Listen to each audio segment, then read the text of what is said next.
Benny. It's November 23rd, 2022, the day before Thanksgiving.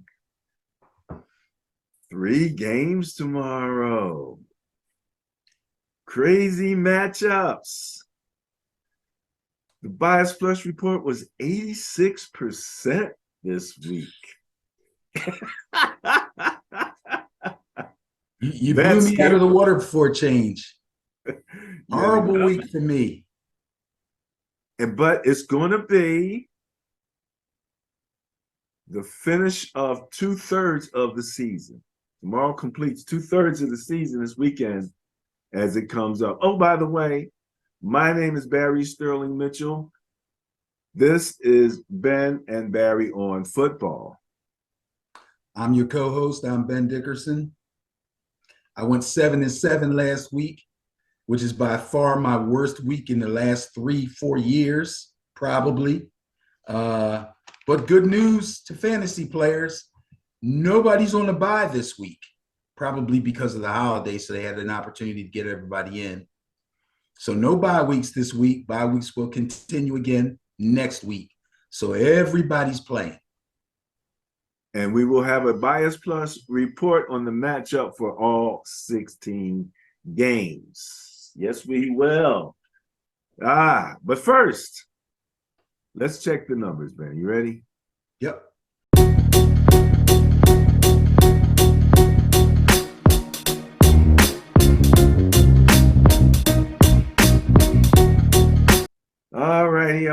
All righty. We're talking about the Sterling Net Point Power Rankings.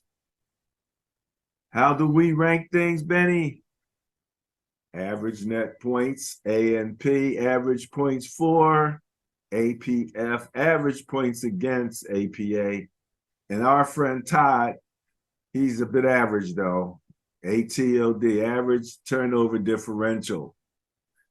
And we're using the Pythagorean calculation in the next phase. But for this, we're looking at the bottom. It's not exactly a third. It's a couple more teams in there than would be equally a third, but you don't have that on 32 teams. In any event, from 21 down to 32, in terms of average net points, they're all in the negative. It ranges from negative 2.4 down to negative 7.4. That's a 5-point move in the negative. And you're seeing Cleveland, Chicago, Chargers, Detroit, Green Bay, Indianapolis, Carolina, Arizona, the Rams, Houston, and Pittsburgh.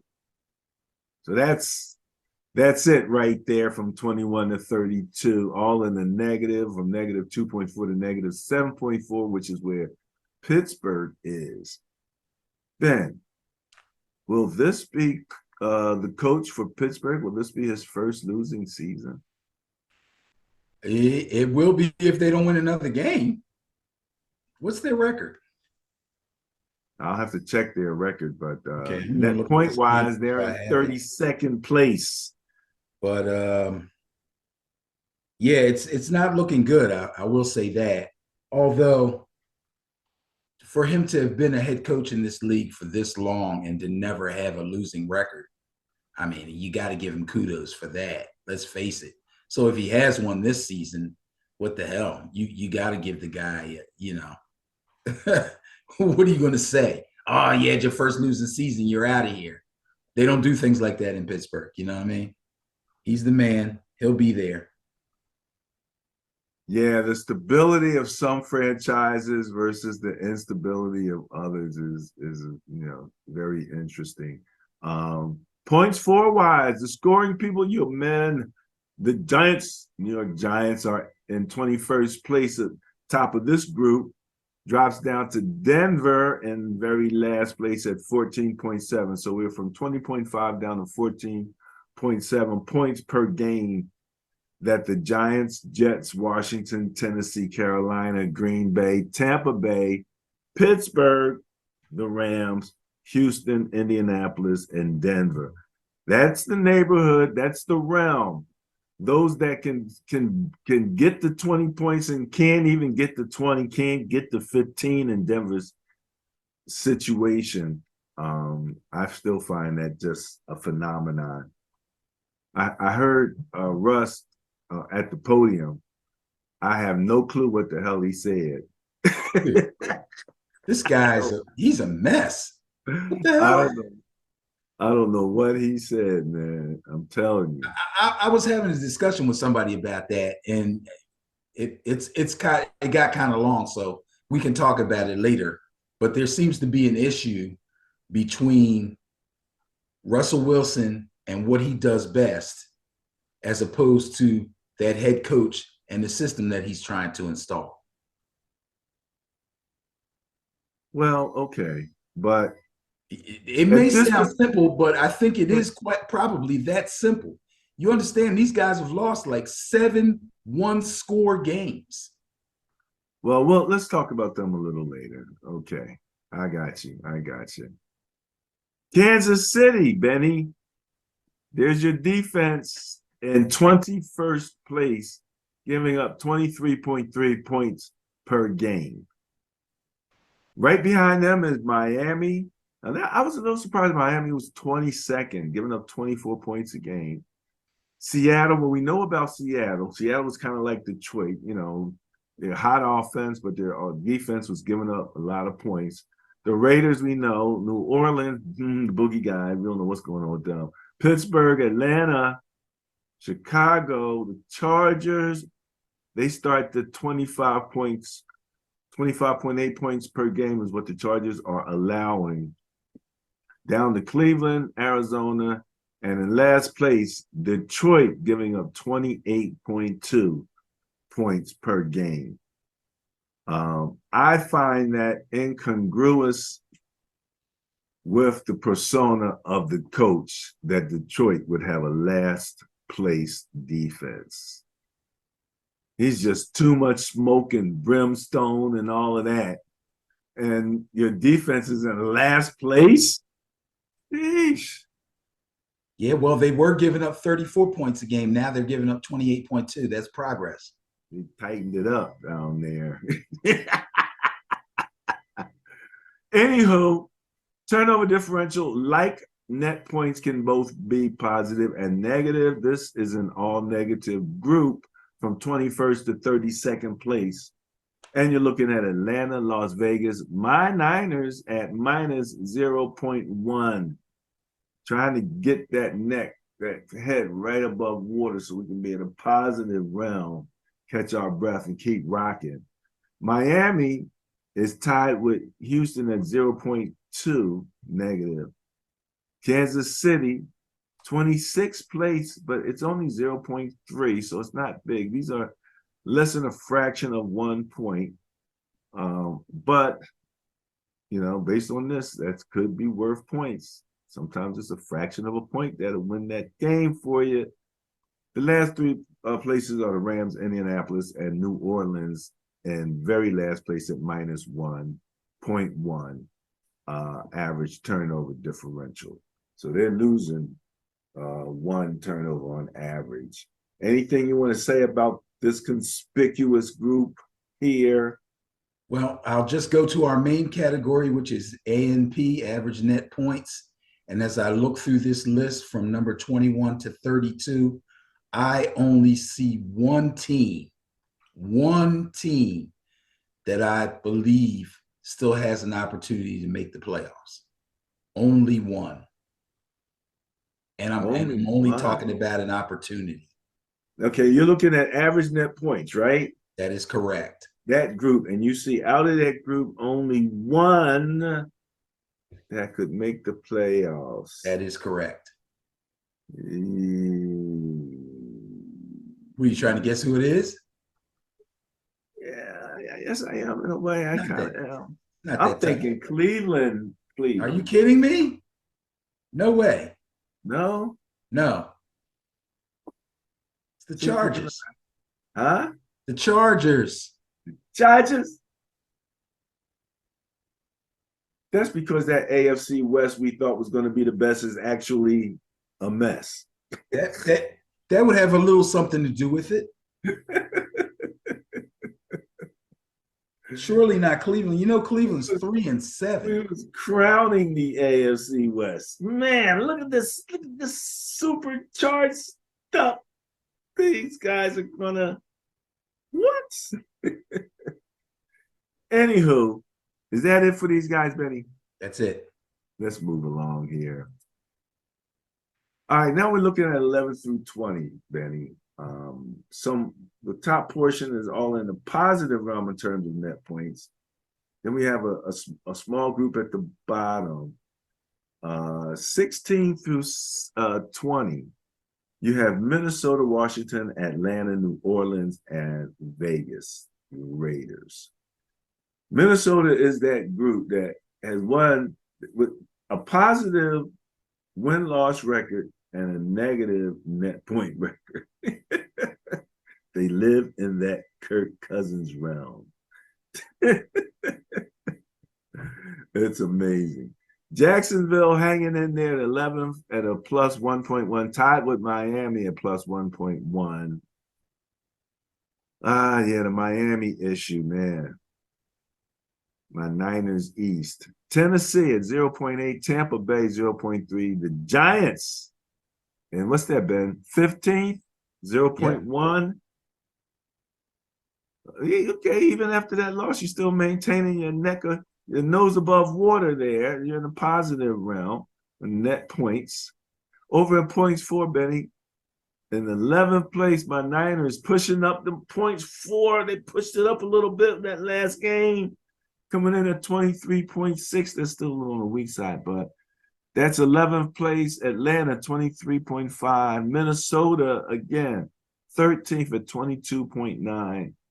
Right ahead, 0.2 points ahead of the Chargers that you just talked about. The Saints, 22.6, coming in at 15th. Then you have Vegas, Chicago, Arizona, Jacksonville, and New England. New England coming in at 20th place offensively, Benny. What place do you guess they're coming in net points? They'll be in the top 10. See, I made it easy for you, didn't I? Because I gave you the answers that are not correct. Anywho, points for my Niners, 11th, 23.6. You have Atlanta, Minnesota, the Chargers, the Saints, the Raiders, the Bears, Arizona, Jacksonville, and New England. So that's your points for. Points against. Indianapolis coming in at 11th. It's pretty good for a team with an interim coach. Washington, the Giants, Jacksonville, Cincinnati, Green Bay, the Rams, Houston, Minnesota, and Carolina. Minnesota. Defense, eh? Offense can't outscore what the defense giving up. Amazing that they're winning. They might be living off of some skew. They might have some skew in there. Did they beat somebody's butt? Like they got beat down. You trying too hard to talk bad about Minnesota. We're talking about 0.2 points. Stop it. Points against. Indianapolis coming in 11th. Then Washington, your Giants at 13th. Jacksonville Jaguars, Cincinnati Bengals, Green Bay Packers, just ahead of the Rams. So at that point, we're allowing about 22 points per game. Houston, Minnesota, and Carolina at 23 points per game. So ranging from 20 points per game being allowed down to 23.3, from 11th place to 20th place in points allowed. So that's that group right there, giving up 20 points plus. On the turnover differential, you have a positive, well, basically all positive. If you want to look at zero as being positive, at least they breaking even. In 11th place, Tampa Bay. Then the Chargers. And the Chargers keep showing up in weird places, Benny. As do your Giants, tied with the Chargers, all at 0.1. And that's from 11th place down to 15th. So you've got a five-way tie at that, and then a five-way tie at 0. Tampa Bay, Chargers, Giants, Bengals, Bears, Commanders, Steelers, Patriots, Broncos, and Bills. Okay, so the Bills are at least at 0. Everybody worried about Josh. Josh got his act together a little bit, didn't he? That Well, last yeah, game. one game with several turnovers that probably put him there. But I wouldn't worry too much about that. Well, you better worry about this top 10, Benny, because this is the group right here. And number 1 in average net points is those Buffalo Bills. Exactly. Let's just go number 1 across because it makes for an interesting setup here. In scoring, your number 1 team is Kansas City, doing 30 points per game. See, the object of it, ladies and gentlemen, because where do we see Kansas City's defense at, Benny?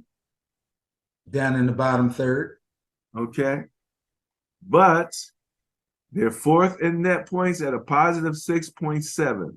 So they're outscoring what their defense is allowing by 6.7 points per game. That's strong. You can do it. Dallas is only allowing 16.7 points per game in first place, but the hot on their tail, Coach Belichick with the second-ranked defense giving up 16.9 points per game. There's your top 2 right there.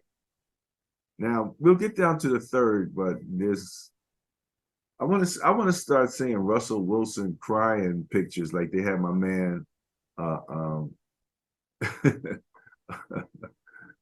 what's his name? Jordan, the crying Jordan pictures. I want to see some crying Russ pictures. Philadelphia still keeps that number 1 spot in average turnover differential at plus 1.2, Benny. Philly in first place in turnover differential. The Ravens right behind them at 0.9. That bodes well for Lamar.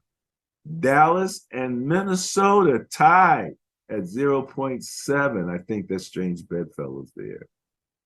Seattle 0.4, Arizona 0.3, Tennessee 0.2. Then you've got a 3-way between Detroit, Jacksonville, and the Jets at 0.1. Jets being the only team that any of my family ever played for. So, what do you like about this squad? What, these 10 teams? I think I said, points against, turnover differentials. I believe what I said last week still stays the same, with the possibility of a few changes here and there, possibly. But then it's the not top the same. 10, excuse me? It's not the same. No, I'm saying what I said. Go ahead. I'm just messing with you. Go ahead. What I said remains the same, that the teams in the top 10 in average net points are the teams with the best opportunity to make the playoffs. And the teams that are in the top 10 in average net points and points for and points against, at least those 3 categories, are the teams that have the best chance to go far in the playoffs. Well, that's an interesting take, and I've kind of thought about it but I'm glad you said it in the way that you said it because it makes it that much clear that the differential between scoring and defense is so important. And yes, if you can shrink that, where, okay, you might be like, okay, let's look at Kansas City, 4th place in net points plus 6.7. Okay. First place in points for at 30. That they're scoring. Now, they're not in the top 10 here. Are they over here in turnover differential? Okay, so they're 2 out of the 4 categories. So you would think that would make them a weaker contestant. Is that kind of what you're saying? I don't like to use the word weaker because the Kansas City Chiefs obviously are a step above everybody else as far as being able to put points on the board. For them to be able to hold at number 4 in average net points, as lowly ranked as their defense is amazing. And it's a testament to Andy Reid in that offense and Patrick Mahomes in that offense. So I don't want to use the word weak when we talk about Kansas City. But for the most part, that statement would be true. Yes, A team could be in the top 10 in scoring, but if they're in the bottom third of teams in defense, then that poses a threat to them being able to go far in the playoffs. That's a decided weakness. So Ben, what do you think about Dallas? They're in 4 out of 4. Right. Dallas is a strong team. Living here in Philadelphia, you wouldn't know it, the way people talk about the Cowboys. But if you really look at the numbers, they're as strong as anybody. And they proved how strong they could be by how they thoroughly dominated the Vikings last week. When people were talking about the Vikings looking really scary and having the being tied for the best record in the NFL at the time and playing super well on both sides of the ball, and Dallas just smacked them around like it was nothing to it on both sides of the ball. It wasn't like it was a shootout and Dallas outscored them. Dallas basically shut them down on defense and pounded them on offense. Now, you could talk about Kirk Cousins and all that all you want. That don't have nothing to do with them shutting down Dalvin Cook. That has nothing to do with them pretty much taking Justin Jefferson out of the game, and it has nothing to do with them being able to run all over that defense like it wasn't even out there. None of that stuff has anything to do with with Kirk Cousins. So they proved how dominant a team they can be. I'm not going to say how dominant a team they are, because this is a season of crazy, crazy finishes of teams that we praise one week for being super strong and super scary. And then they end up not only losing a game, but losing a game to a team that, if you just looked at the schedule, you would say no way they lose that game. We've seen that happen several times already. So that's why we have the Bias Plus Buster of the Week. That team is highly unfavored, who actually wins, and by a largest margin. So it can happen. Right.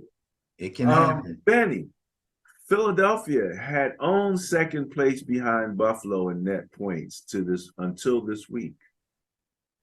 And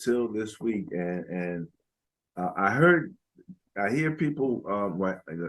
Let me put it this way: on social media, people testify, "Oh, a win is a win, even if it's by 1 point," and it is. It goes in the win column.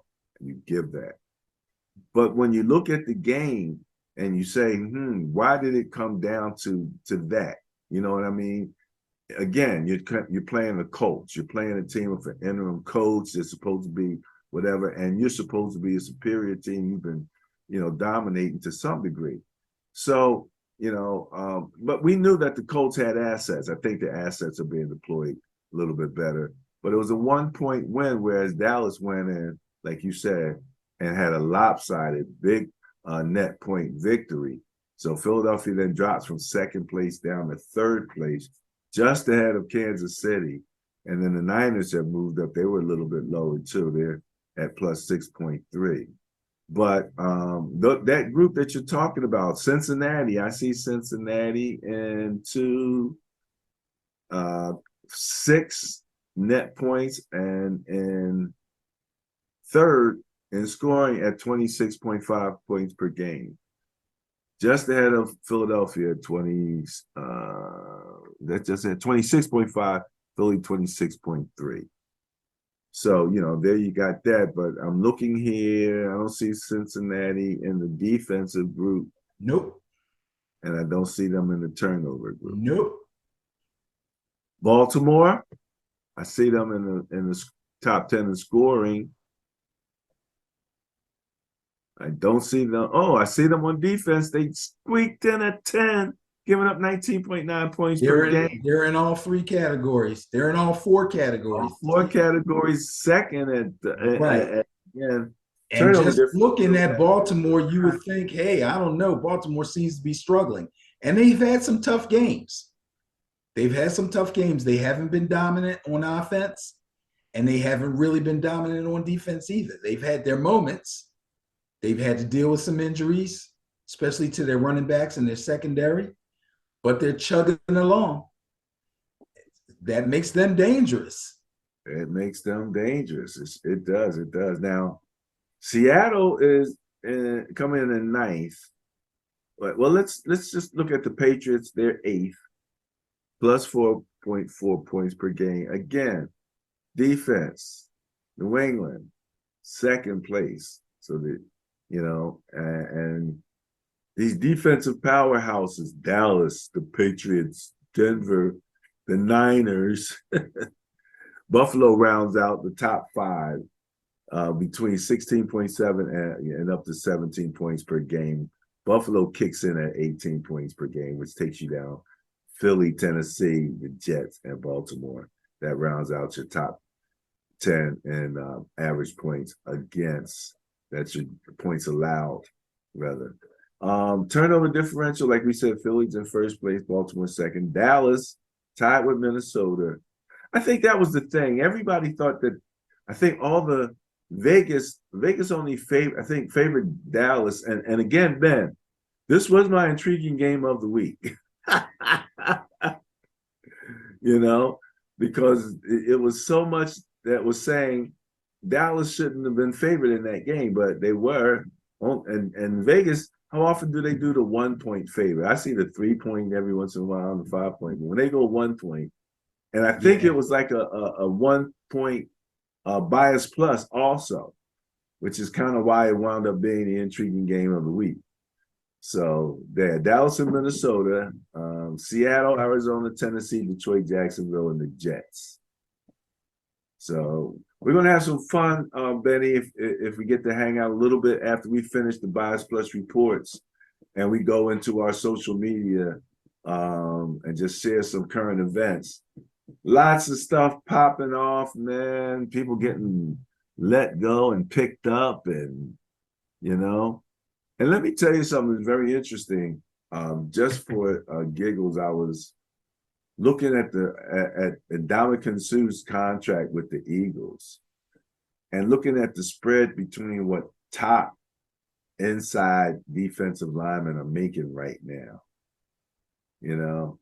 It's interesting especially like when we talked about the backup quarterbacks being best job, but and I'm not questioning that. I'm just saying that these guys on the end of their careers, they're handing them $1 million and they're taking it. I'm not blaming them, but it's just a big differential between that and maybe the 23 to 30 million that they're handing out to the top interior linemen right now.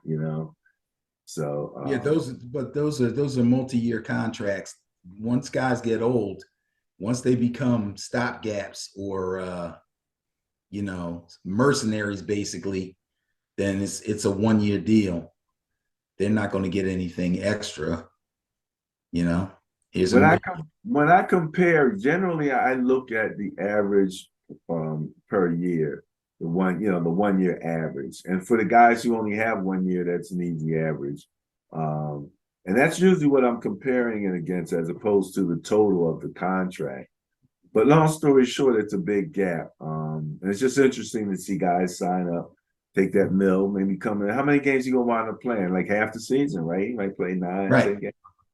Right. That's beautiful. Beautiful thing, man. Look, I ain't mad at him. But this takes your top 10. Again, Buffalo, Dallas, Philadelphia, Kansas City, San Fran, Cincinnati, Baltimore, New England, Seattle, and the Jets. They sit down my man, and he made it into the top 10 in net points, and then he gets benched. Who's that? The quarterback for the Jets. They benched him. We'll talk about it on our social media page. But yeah, and he made it into the top 10. He had a stinker of a game, though. It was last week. All right, man. You got any last words on the Sterling Net Point Power Rankings through week 11, 2022? No, I'm good. All right, let's move on.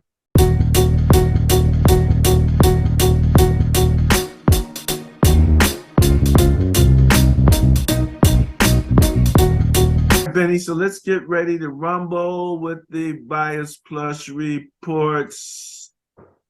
First game up on Thanksgiving Day.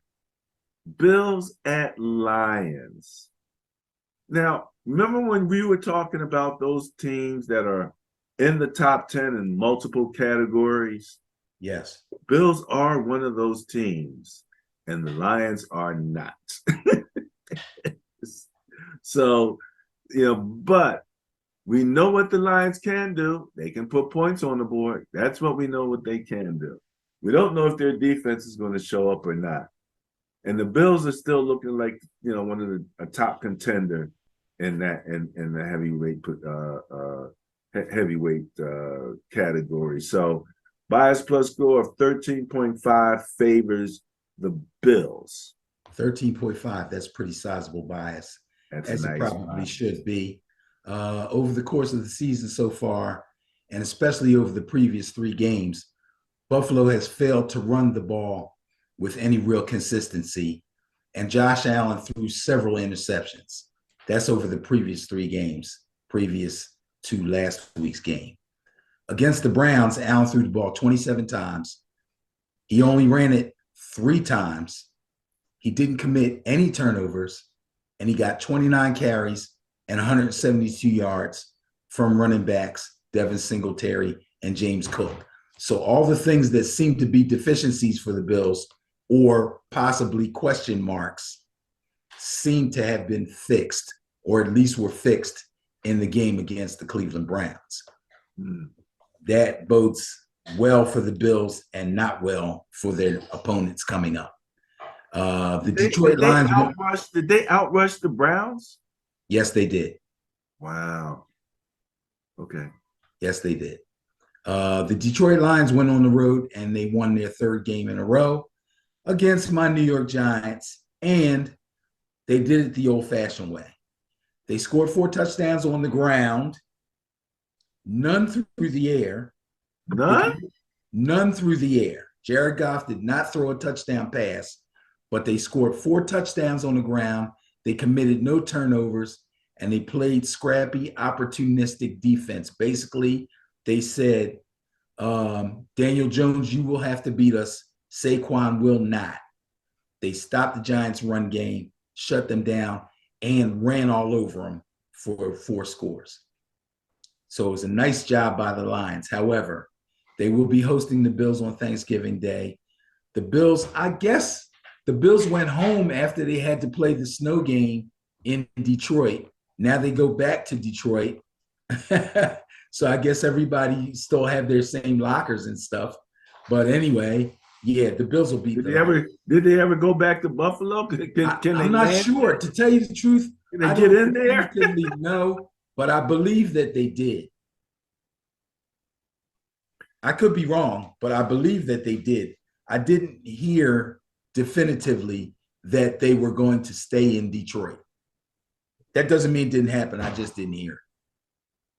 There was a picture I saw taken from like a 2nd floor or something like that window, and they were digging out the car, and the snow was literally, and they had like a little driveway, but they only had a little bit of like grassy to one side and maybe a little bit of grass to the other. Mm-hmm. And the snow was 6 feet high on the grass. Yeah. So it's like when you shovel out the driveway, where do you put that snow? Yeah, they really got hammered. Oh my goodness. Okay, so Bills at Lions. What you got? Bills. Speaking of Bills. Yep. All right, let's move along. Second game, your Giants going into Dallas. Bias plus score of 10.7. Benny, I'm sorry to tell you, favors the Cowboys. What you gonna do? So it seemed like the Giants thought they could sleepwalk through the game against the Lions. I don't know what the heck was on their minds. Obviously, it's not just high school and little league where the coach tells you it's very important to respect your opponent and not take anybody lightly. Even in the NFL, that can happen. They found out real quick that if you start slowly, it's really hard to get it going again. That seems to be what happened to them.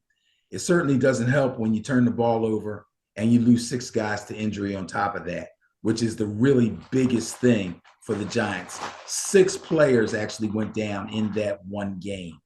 Some of them may be out for several weeks.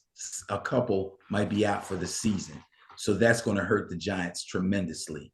Now, as far as the Cowboys are concerned, when you live in Philly like we do, you know the Eagles fans look for any opportunity to clown the Dallas fans. And they had a field day against the boys when they went down to the Packers in Week 10. But there wasn't too much to say after they hung a 40-burger on the Vikings last week. Boy, was it ugly. Dak was a super accurate 22 of 25 for 276 yards, 2 touchdowns. Tony Pollard out-touched Zeke Elliott 21-16, which is what Cowboys fans have been begging for. He had 80 yards on the ground, 109 yards through the air. We're talking about Zeke. We're talking about Pollard. 80 yards on the ground, 109 through the air, and he caught both of Dak's touchdown passes. And real quick, the defense redeemed themselves from the debacle in Green Bay. They had 7 sacks and 13 quarterback hits. Oh, yeah, and they got a sack fumble. So Cowboys look to be running on all cylinders. That being said, and them being at home, unfortunately, I'm going to have to say that the Cowboys will beat my Giants. I hate to say it. I hate to see it. I hope it's a good game, but I'm going to pick the Cowboys. The Cowboys, again, that game with the Vikings was my intriguing game of the week. And what I saw in the average net points was that over the last 3 weeks, they were surging. They were getting their act together. And it kind of came together. But let me ask you, for the Vikings, didn't their left tackle go down in that game? Yes. Yeah, I think once he went down, it was like there was a hole in the ship. And the water was rushing in, and Kirk Cousins didn't know where his life jacket was and wasn't quite sure what to tell the crew. But they were leaking on that side really, really bad. And I was just surprised that they didn't change, that they didn't put something in to help him. He was sitting Like up what? there in the pocket, and there was no pocket. It was just collapsed on that side, you know. Something like what? More motion, more runs with screens to that side. What do you do if you have that as a division? You gotta do something strategically. Maybe utilize, if you have a running back, you put your running back on that side, make them slow that rush down. I'm sure they used him the out, tight throw end. little short passes. I didn't look at the all 22, Barry, but I'm sure they used the tight end and the reserve tackle and the running back to chip. Okay, but when you're falling behind in points like that, it's hard to come back when the front four, let alone if they blitz, but the front four has nothing to do but rush the passer because they know you have to throw the ball to come back. It's not that easy. What are you going to do? I didn't say it was easy. I'm just saying these are some of the things they did everything they could do, bro. There's nothing you can do. Well, there's always something you can do. We'll have to. There's always something you can do. Okay, then why do we have blowout games then? Huh? Because they didn't blow out games if there's always something they didn't do it. The things that needed to be done. They did do it. It didn't work. The Cowboys are really, really good. If you saw them doing it, okay, the things that I just talked about, I didn't see it. Okay. You didn't see the running back trying to chip. I saw Kirk Cousins sitting in the pocket, and that left tackle getting beat like a drum, and he's sitting there like he had time to throw the ball. And I'm like, dude. So they never used the tight end to help the left tackle. What? You didn't see that. You didn't see the tight end try to help the left tackle with a double team. The tight end trying to help the left tackle on the double team. Did I not see that? I don't know if I saw that or not. Okay. Because that's the first thing you would do. Did you see it? Yes. Okay, so that obviously, did it work? It did not work. That's my point. And what else? Then what else would you do in that particular case then? If you max protect and you use the running back to try to pick up. But guess what? If they're doubling, what's his name, Parsons, then what are you going to do with DeMarcus Lawrence on the other side? Well, Or I the tell you tackle what. that's coming up the I middle. tell you what. The running back has to get the first guy that comes through. Bottom line is we disagree philosophically that there's always something that you can do. No, there's always something you can try. There's always long something you can story try. short, bias plus score 10.7 favors the Cowboys. You're going Bro, with that what you just said makes no sense at all. to you, and I understand that, and that's okay with me.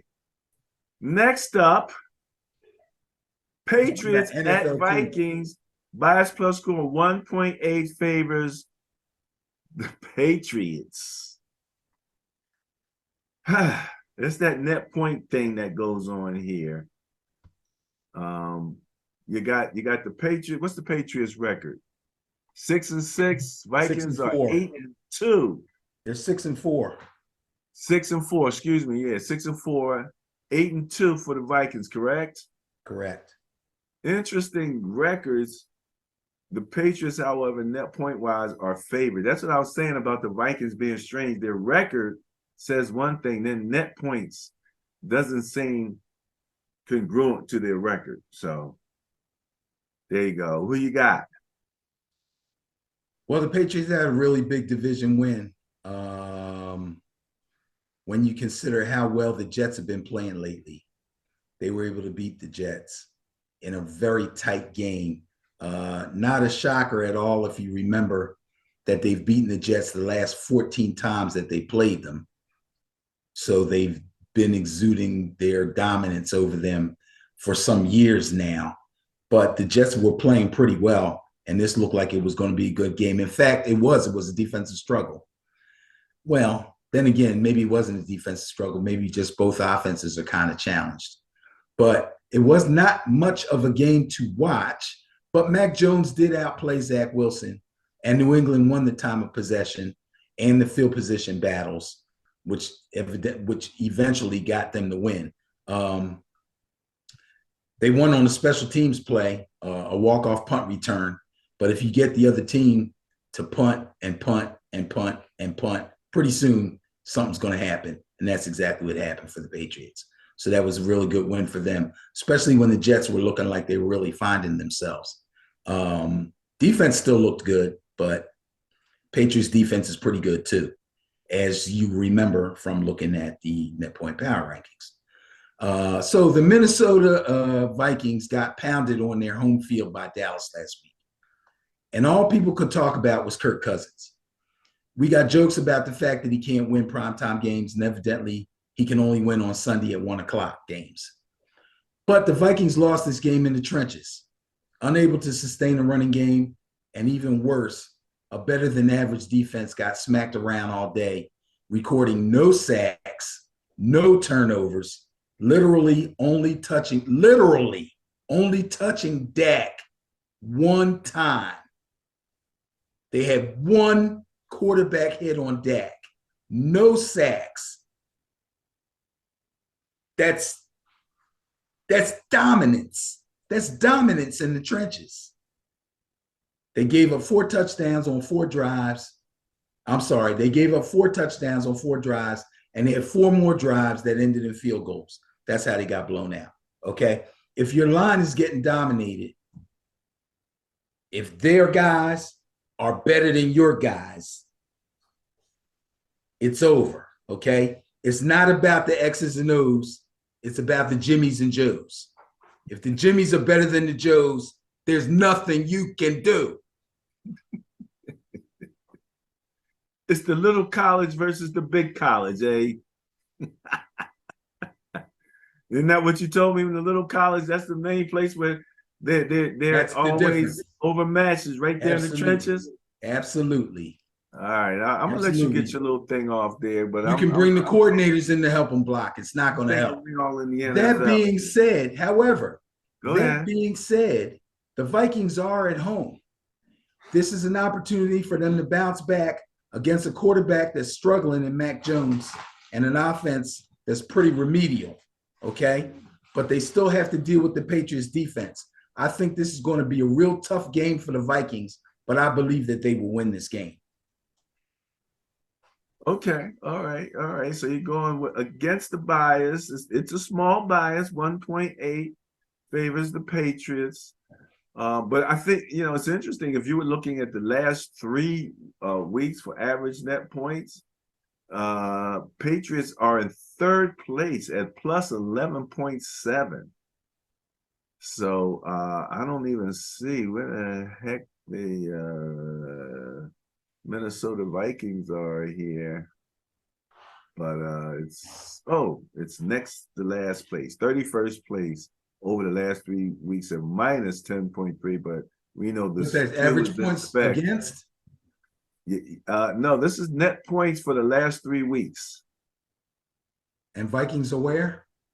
31st place. And the Patriots are where? Third. Okay. So where are the Vikings in average points against? Where are the Vikings in average points against? Yes. All right. So we're talking about defense. You want for the 3 weeks or for the year? For the year. You're like 19th. Okay. And where are the Patriots in average points for? 20th. 21.3 points per game. Okay. Take the Vikings. All right, going with the Vikings. Next up, Falcons again, say it with me, Benny. The Commanders. Bias plus score of 1 favors guess who? Come on, say it with me. Say it with me, Benny. The Commanders. That might be one of them teams that slip into the playoffs, you think? You think maybe? Well, it depends on how things shake out in the division, but the division is so tough. I don't know. It's going to be. There's a possibility that 3 teams could make it out of the NFC East, and the 2 of those teams will most likely be the Cowboys and the Eagles.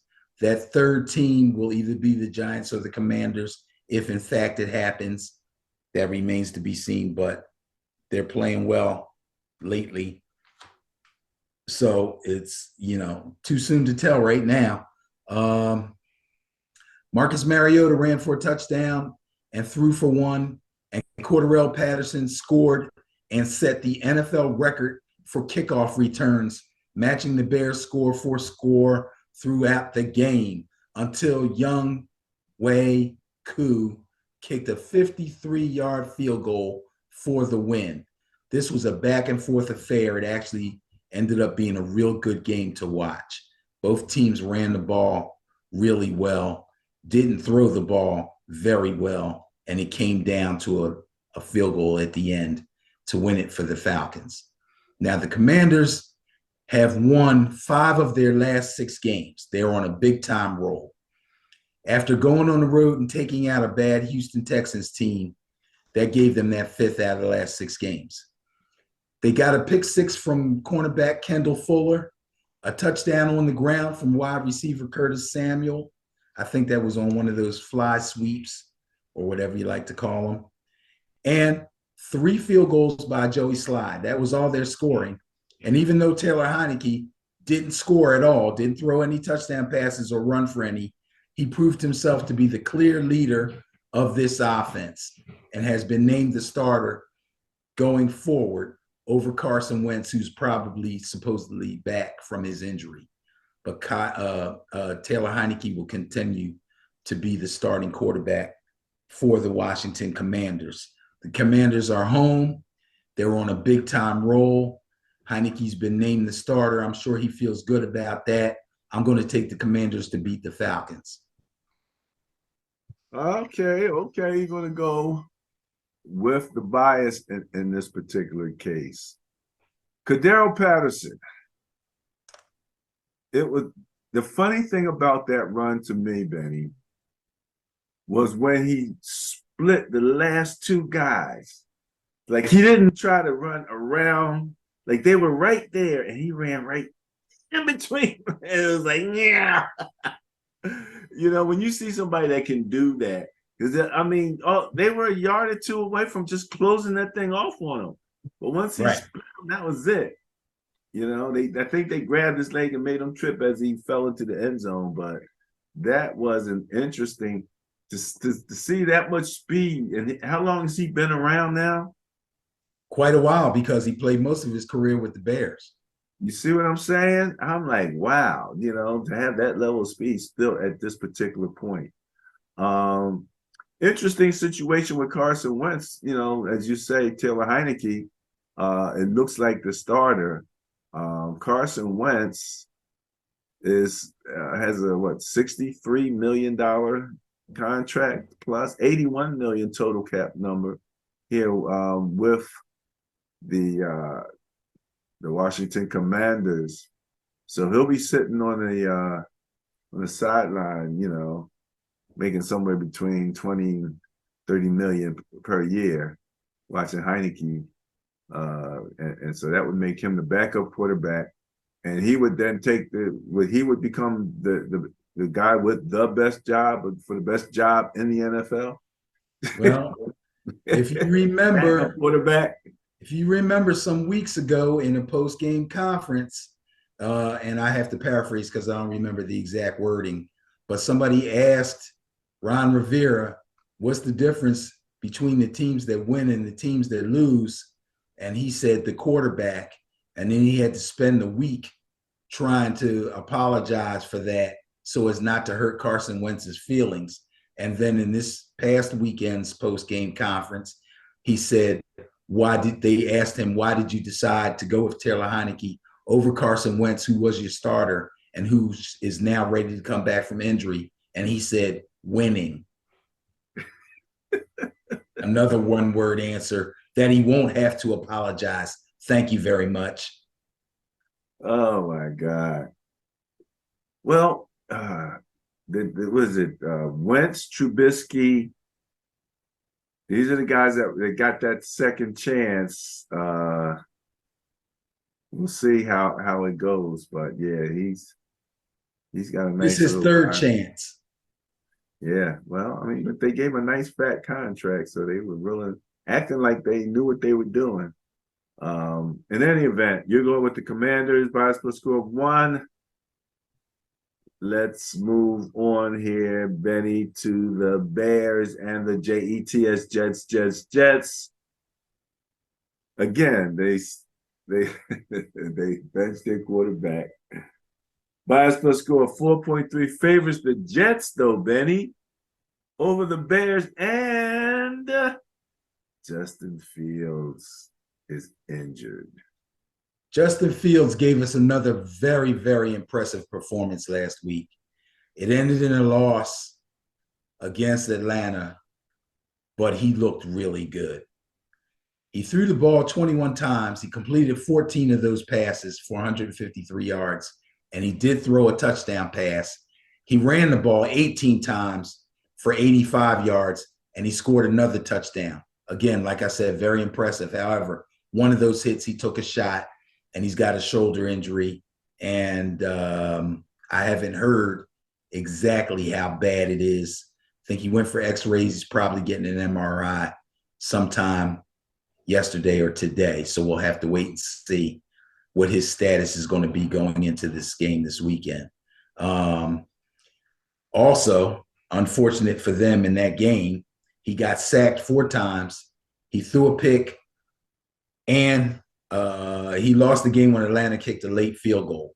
So as well as he played, the Bears still lost. Again, they've traded away half their defense, most of their really good players on defense. So it's going to be very difficult for him to pull them through wins. But the kid's really trying, man. He's really showing how good he actually can be. Now, the Jets' defense was really good, but their offense only managed 103 total yards. Okay, 103 total yards in an NFL game on offense is not going to get it. I don't care who the heck you're playing. And on top of that, they punted the ball 10 times. 10 times. So now you got a quarterback who's supposed to be leading your offense, who had 10 possessions and in punts. And then after the game, when he's asked about what his role was or what maybe he could have done better, he seemed to have no clue. He took no credit for the loss. It's like they lost and he was just watching. That's insane. No wonder the guy's not starting this week. Oh, boy. Anyway, 10 punts. Guess what? They lost the game on the last one. 84-yard return for a touchdown. Walk-off win for the Patriots. Jets are in a little bit of trouble right now. Mike White looked pretty good the last time he came in and substituted for Zach Wilson when he was hurt. I'm going to say defensively, the Jets are good enough to beat the Bears, and there's a possibility that Justin Fields may not play in this game, and if he does, he won't be 100%. That's enough for me to pick the Jets to win this game. Yeah. I heard an interesting story about your Giants relative to this whole Zach Wilson thing and the quarterback taking responsibility, accountability. And it had to do with Eli. And the guy said that when the Giants won, they had some, I don't know if it was like a press thing every Monday or whatever, something like that after the game. And if the Giants won, he said Eli would never appear on the show. It would always be other people on the team. Right. But when they lost, he was the one that always appeared on the show when they lost. That's right. I didn't know that about Eli. That's very impressive. That's very impressive, you know. Okay, all right. There was something else I wanted to say, but I got senioritis. Let's move this thing along here, Benny. You're going with the Jets? Yep. Going with the bias. Bengals at Titans. Bias plus score 3.8 favors the Bengals. So the question with the Titans is again, defense doesn't give a lot of points. Offense doesn't score a lot of points. They probably dominate time of possession. We know where their strength is, and they play to that strength, so it makes it a particular type of game. But if you can put up 24 plus points on them, they'll probably lose. Okay. That's your theory? That's my theory. Okay. All right. Well, you might want to second guess that theory a little bit. I don't know. Okay. We'll see this week. Okay. This will be a very interesting game. Could be an intriguing game. This could be an intriguing game. Yes. Nominee. Okay. So let's look at what we're working with here. Now the Bengals are going to be going into Tennessee. You know what?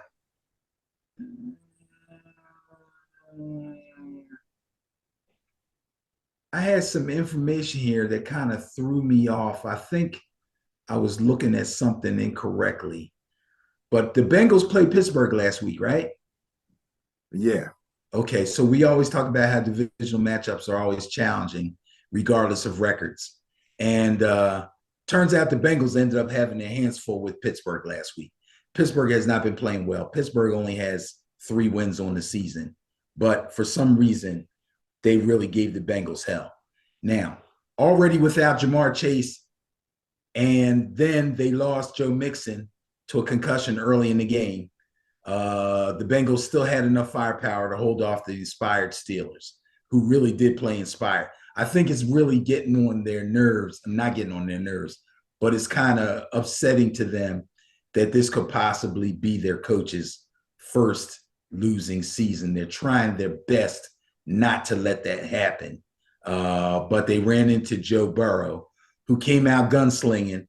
He did throw 2 interceptions, but he was still hot enough to connect on 4 touchdown passes and 355 yards. So he went to work on their secondary. So as good as they played offensively, which they haven't really been doing that much, the secondary got toasted. As far as the Titans are concerned, they will be the home team. A good run game and a strong defense travels well, and they traveled well to Green Bay last week. It didn't hurt that Ryan Tannehill had a real nice day too. 22 of 27, 333 yards, 2 touchdowns, only 1 interception. So now loading up the box on Derrick Henry might not quite be enough if Tannehill starts playing really well. I predict that the Titans will beat the Bengals at home this weekend. Somehow I had moved ahead on this. Sorry about that. Bengals at Titans. Plus score of 3.8 favors the Bengals. Ben, however, is looking for a Titans victory. Yes. Going against the bias, going with the Titans. Okay. All right. Okay. I was just looking here at NFL team points per game. Cincinnati is third place, averaging 26.5. Oh, yeah, they can score. And the Titans, Tennessee, is averaging 19.3. So that's a nice, tidy little 26-7. That's a touchdown right there. That's yeah, perfect. but when I go back and look at that score last week against the Steelers, what do I see? I see they beat the Steelers 37-30. And I think Najee Harris had a pretty good game. So you translate that over to playing the Titans, I say they lose. I say the Titans take them out. All right, Titans gonna run the ball down their throats. Is that what you're trying to tell me? Pretty much. Pretty much. All right, there you go. Bengals at Titans. Ben's going with Titans. Broncos at Panthers. Bias plus score 4.1 favors the Broncos. Would this be when Baker Mayfield getting a chance? No, Oh, Darnold. God. Darnold, right? That's even worse. Jeez. Donald comes in and beat Russ. They got to give him a contract like Russ got. I don't even know what to say about the Panthers. Hold on a second. Ravens beat them last week 13-3. They could only generate a field goal. I don't even want to talk about the Panthers. They only gave up 13 points to the Ravens, though. Yeah, that's okay, though. That's all right. Like I said, for defense, only give up 13 points. That's kind of respectable. That's true. And the Panthers defense has been far more respectable than I expected them to be over the last couple of weeks. But still, matter of fact, when we were doing the rankings, I think I said, if you look for the teams that are in the top 10 in at least 3 of the 4 categories, those are the teams that are going to be really tough to beat. And we said that Baltimore was one of those teams, even though they haven't been blowing people out. They haven't been super exciting. Somehow they get the job done. They score enough points to win.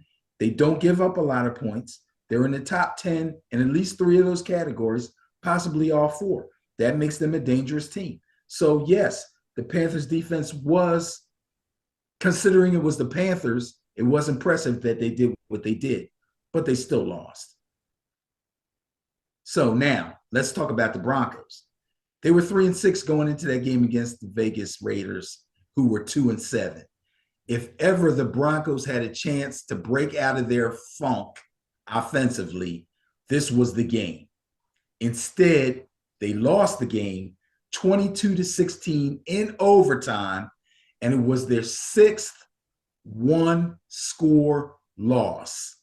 This one might have been prevented, but with a 16-13 lead at the 2-minute warning on a 3rd down and 10 from his own 34-yard line. And you got that?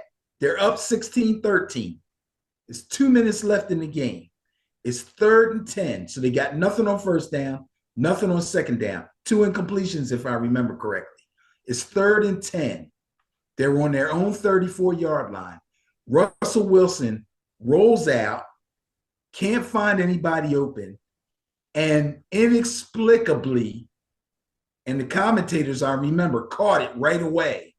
throws the ball out of bounds, stopping the clock.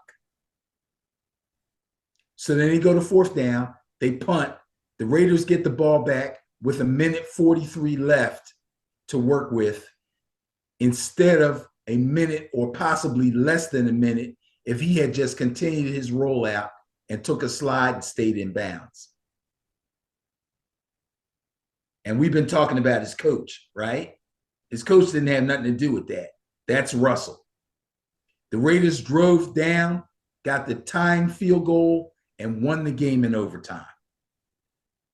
They could have won that game, bro. Mind fart by Russell Wilson.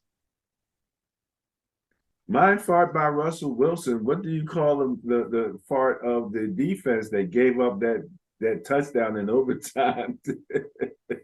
Oh, that was oh my God. And listen, hey, look, I can't talk too bad about the Broncos defense because they've been carrying this team. They're lucky they got 3 wins. Their defense is playing extremely well, but they were totally top 10, right? Yes. They might be the top in points against. I think they're number 1, aren't they? I will double check, but I know they're right. They're top 3. Top. Yeah, they're top 3, but I don't know what the play was. They were like 3rd. Yeah, I don't know what the play was, but the route combinations completely confused them. And Devontae Adams broke wide, clean, butt naked open. It's crazy. One of those, he was so open. It's like when you throw the ball now, you don't want to be too careful because you don't want to mess this up. You know? Yeah, right. Put the ball out there just right. Right. You know?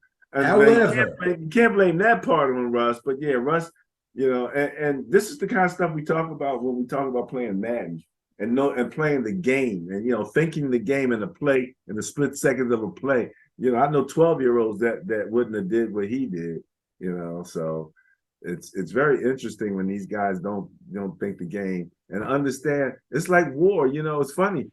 Some war, like Russia's fighting this war of attrition against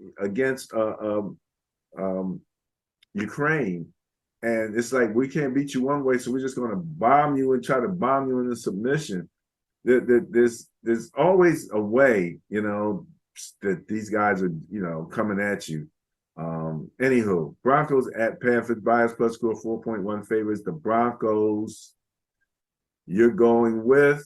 I am going to say this is a get right game for the Broncos. Russell Wilson and the Broncos will beat the Panthers and Sam Darnold for their 4th win.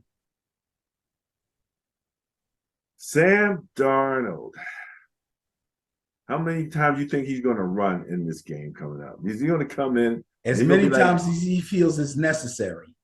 Is he going to be their version of Vanilla Vic? That's like the worst name ever.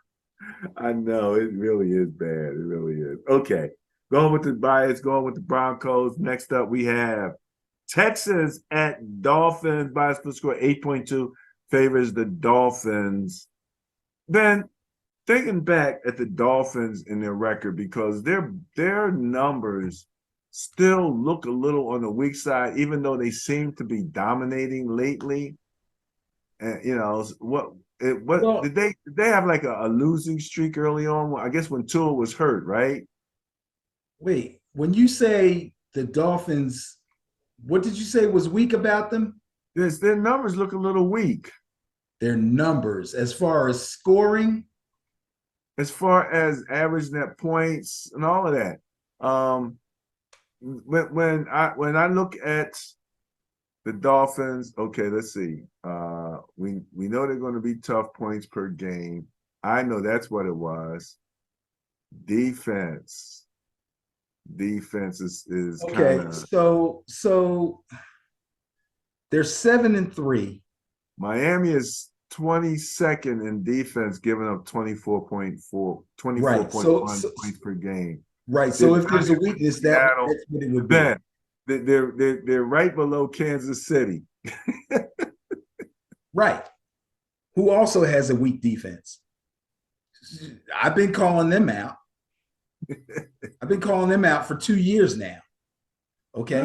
The Dolphins are leading the AFC East at 7-3. The Bills are in second place, okay, with the same identical record. The Patriots and the Jets are both sitting at 6-4. This is by far the most competitive division in the NFL. So I'm not going to say nothing bad about the Dolphins until I see them play a team and they lose because their defense couldn't hold up. You know, I like Tua right now. Tua's on fire right now. He can't seem to do anything wrong. And as long as they continue to score points like they've been scoring, they should be just fine. Matter of fact, let me see. And they're not even really scoring that big either. So I got to give the defense some credit.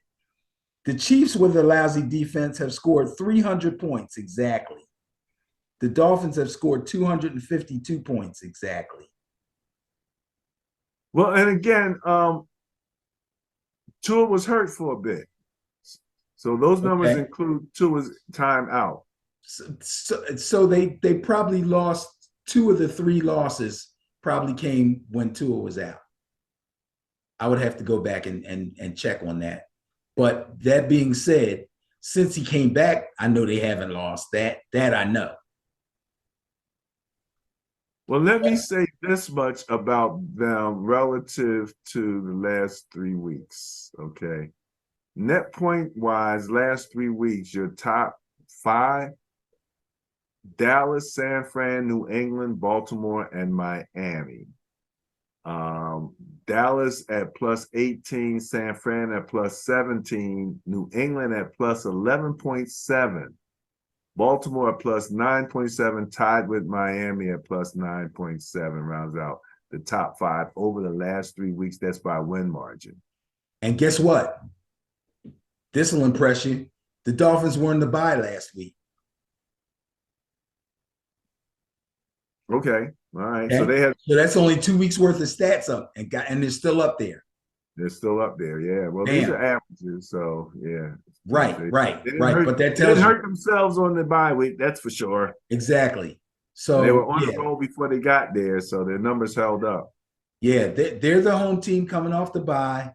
And they sat down. They're not starting Davis Mills.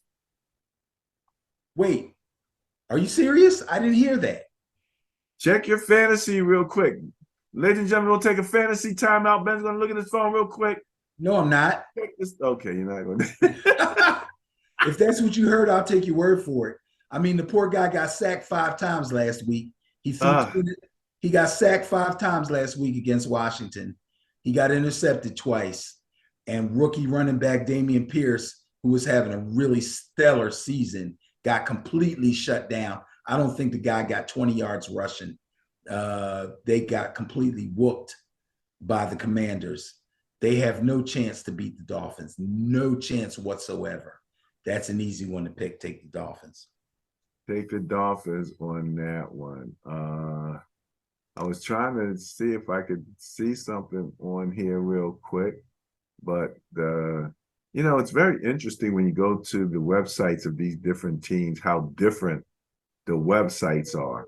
I mean, if you think the team management and ownership is different in so many ways, their websites really are different. Okay, makes sense that you're going with the Dolphins. Who's up next? And where are we in the schedule here, Benny? Are you keeping track? What do you mean? Where are we in the schedule here? Are we still on 1:00 Sundays? I don't know. Let's just check here. I see Texans at Dolphins. Where am I seeing? Oh, okay. That's 1:00. That's like the beginning of the 1:00 games, or at least it's the start here on the NFL. So it's out of order. But long story short, it is a 1:00 game. Next up, we have Ravens, Jaguars. Bias plus score 7 favors the Ravens. That makes sense. What do you think? The Ravens had some trouble last week finding the end zone against a pretty bad Carolina team. Although their defense we thought played fairly well considering that they did give the Ravens some trouble scoring. But the Ravens defense set them up for the win with 3 takeaways in the fourth quarter. So that took care of that. So if the Ravens are nothing else, they are complementary on offense and defense. They seem to be playing just well enough to win. And that puts them at 7-3 and in first place in their division, the AFC North. So, like I said, I can't say nothing bad about the Ravens. Just because they're not super explosive and they're not blowing anybody out doesn't mean they're not good, and they really are. The Jags, on the other hand, are coming off the bye, and they've had a week to try to forget the 10-point loss they had to the Chiefs in week 10. I don't think the Jags have much of a chance to do anything against the Ravens. They'll go down to Jacksonville, enjoy some nice weather, hopefully, and get the win over the Jaguars. Going with the Ravens, going with the bias. Next up, we have Buccaneers at Browns. Should be I'm giving the Browns a lot of credit this season, and I'm thinking this should be competitive. Bias plus score of 6, however, favors the Buccaneers. What do you think? Tom Brady got it together? I said that Tom Brady got it together last week. So, yeah, they're coming off the bye. They got back in the win column in week 10 against the Seahawks. That was their get-right game. I think they'll be fine going forward. Cleveland Browns just can't finish games. On a day where they played the Buffalo Bills and got a near-career game out of Jacoby Brissett, their vaunted and usually reliable run game got stopped cold, and they fell short again. They will not beat the Buccaneers. The Browns just cannot finish games. They only have 3 wins on the season, bro. They're 3-7. You look at their team, you look at their run game, that's hard to believe. They are It is. I said I was giving them so much credit, and then I'm starting thinking, it's like, really? Right. They're one of those teams that you look at them on paper. They're like the Rams. You look at them on paper and you're like, wow, they got him and him and him and him. And then you look at their record and you go, what? Yeah, that's the Browns. So, yes, I'm taking the Buccaneers on this one. That's kind of like the antithesis of your theory about the Joes, Jimmys and the Joes. You got the Jimmys and the Joes, but it ain't working. Still not working. Right. Okay. If the Jimmys are better than the Joes. Bias plus score 6 favors the Bucks. You're going with the Bucks, right, Benny? That is right. Raiders at Seahawks. Bias plus score 5.3 favors those Seahawks. I hope what you call me ain't up there crying again at the podium after this one. They're talking about Walker the third. He's getting more and more love. Yeah, as he should. But let's talk about the Raiders first because they had a big win last week. Derek Carr, Devontae Adams, and Josh Jacobs. Those 3 guys balled out last week. They secured an overtime victory over a very tough Denver defense. And we talked about Denver's defense and where they're ranked in our rankings. And everybody talks about how good Denver's defense is. And it's not a joke. They just don't have any help at all from their offense. It's hard to win games when you cannot score points. After a big error that I talked about earlier by Russell Wilson that gave the Raiders the ball back with 1:43 left in regulation, Carr drove the offense 71 yards. 43 of those yards came on a pass to Josh Jacobs. They got close enough to tie the game with a Daniel Carlson field goal with 16 seconds left in the game. Went into overtime, won the coin toss, drove down the field in like 3 or 4 plays, and then confused the Denver defense, the vaunted Denver defense, and got Devontae Adams butt naked wide open for the winning touchdown. That's basically it. Now, Seahawks coming off the bye were last seen in a tough loss to the Buccaneers. I think they'll bounce back from that loss. I think they'll beat the Raiders and give their home crowd a little treat. Take the Seahawks. They didn't even, I guess it's not taunting when Devontae Adams takes the walk-off touchdown and waves to everybody as he's walking off. Let's see. That's not because you're No, taunting once you the score the touchdown, it's not taunting. okay, all right. Did And you wait, see? Did you see Ben, the college game where the guy got the interception and started high stepping like Dion before he got to the end zone, and they took the touchdown away? I sent you the video. Oh yeah, yeah, you sent me that. That was oh, bro, that broke my heart. Oh my goodness. Goodness, yeah, that was just weird.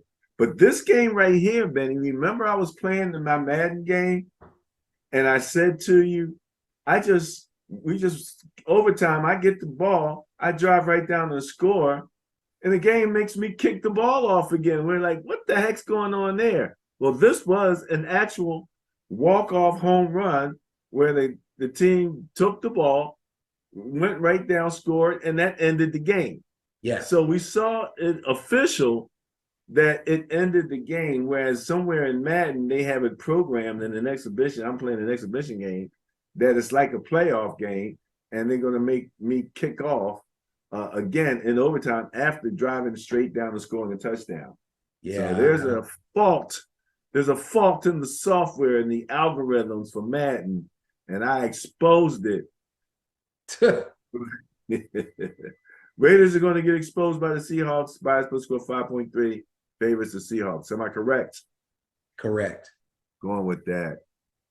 Chargers at Cardinals by a split score of 1.2 favors the Chargers. This is kind of intriguing to me, Benny. It is? Yeah. Not Well, first to of me. all, look at that little teeny bias. Little teeny weeny bias. The Chargers, whether they got Colt McCoy or Kyler, can function offensively. I mean, yeah, they ran into a problem with my Niners. We'll talk about that later, but Chargers defense ain't the Niners defense. But the Chargers are hanging in there by a thread, man. And so by split score 1.2 favors the Chargers. Who you got? Well, the Chargers start off the season really slow. That I will say.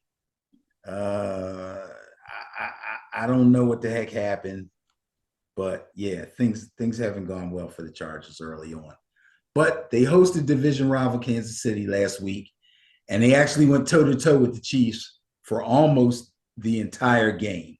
I mean, almost the entire game. They held a 7-point lead at halftime. The Chiefs took the lead in the second half, and then the Chargers went ahead again, 27-23, with a minute and 46 seconds left. They were ready to celebrate. But unfortunately, minute and 46 seconds is way too much to leave for Patrick Mahomes. What the hell? I mean, we just talked about Derek Carr with a minute 43 driving down and kicking a field goal to take a game to overtime. So we give a minute 46 back to Patrick Mahomes. He worked his magic again, directed a 6-play, 75-yard drive. It took him a minute and 15 seconds to do it, and he hit Travis Kelce for the winning score. Ouch. That had to hurt. Now, as far as the Cardinals are concerned, Kyler Murray's still nursing a sore hamstring. Colt McCoy kept the Cardinals close in the first half against the Niners, but I'm watching the game, I'm thinking to myself, it's like the Niners are just toying with them, trying to decide which one of our skill position players we're going to use to actually kill you.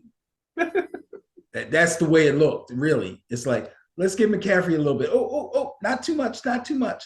Oh, yeah, don't forget about Ayuk. Oh, yeah, he can do it. Oh, yeah, Kittle. We haven't been throwing to him much. Bang. Oh, it was crazy. It was like jab, jab, jab. No, don't throw the knockout punch yet. Jab, jab. It was terrible, man. It was terrible. McCoy took 3 sacks and got hit pretty hard on a couple of quarterback hits in the pocket. He tossed an interception, and he never found the end zone. There's no way that the Cardinals are going to be able to defend home field against the Chargers. There's just no way. Their offense was already a little questionable. Basically, it was just Kyler Murray to Hopkins. At this point, Colt McCoy is not nearly as good as Kyler Murray, and he basically can't run hardly at all. Colt McCoy's been around a long time. We talked about him. We Got talked that about boy in his face, but he got some gray hair somewhere. Yeah, he's like 35, I think. He's had a long, illustrious backup quarterback career, and he's done well with it. But he's not going to do well enough to beat the Chargers. I'll take the Chargers in this one. Did you see who came in for McCoy? Yeah, McSorley. McSorley showed up. Yeah, I call him the leprechaun.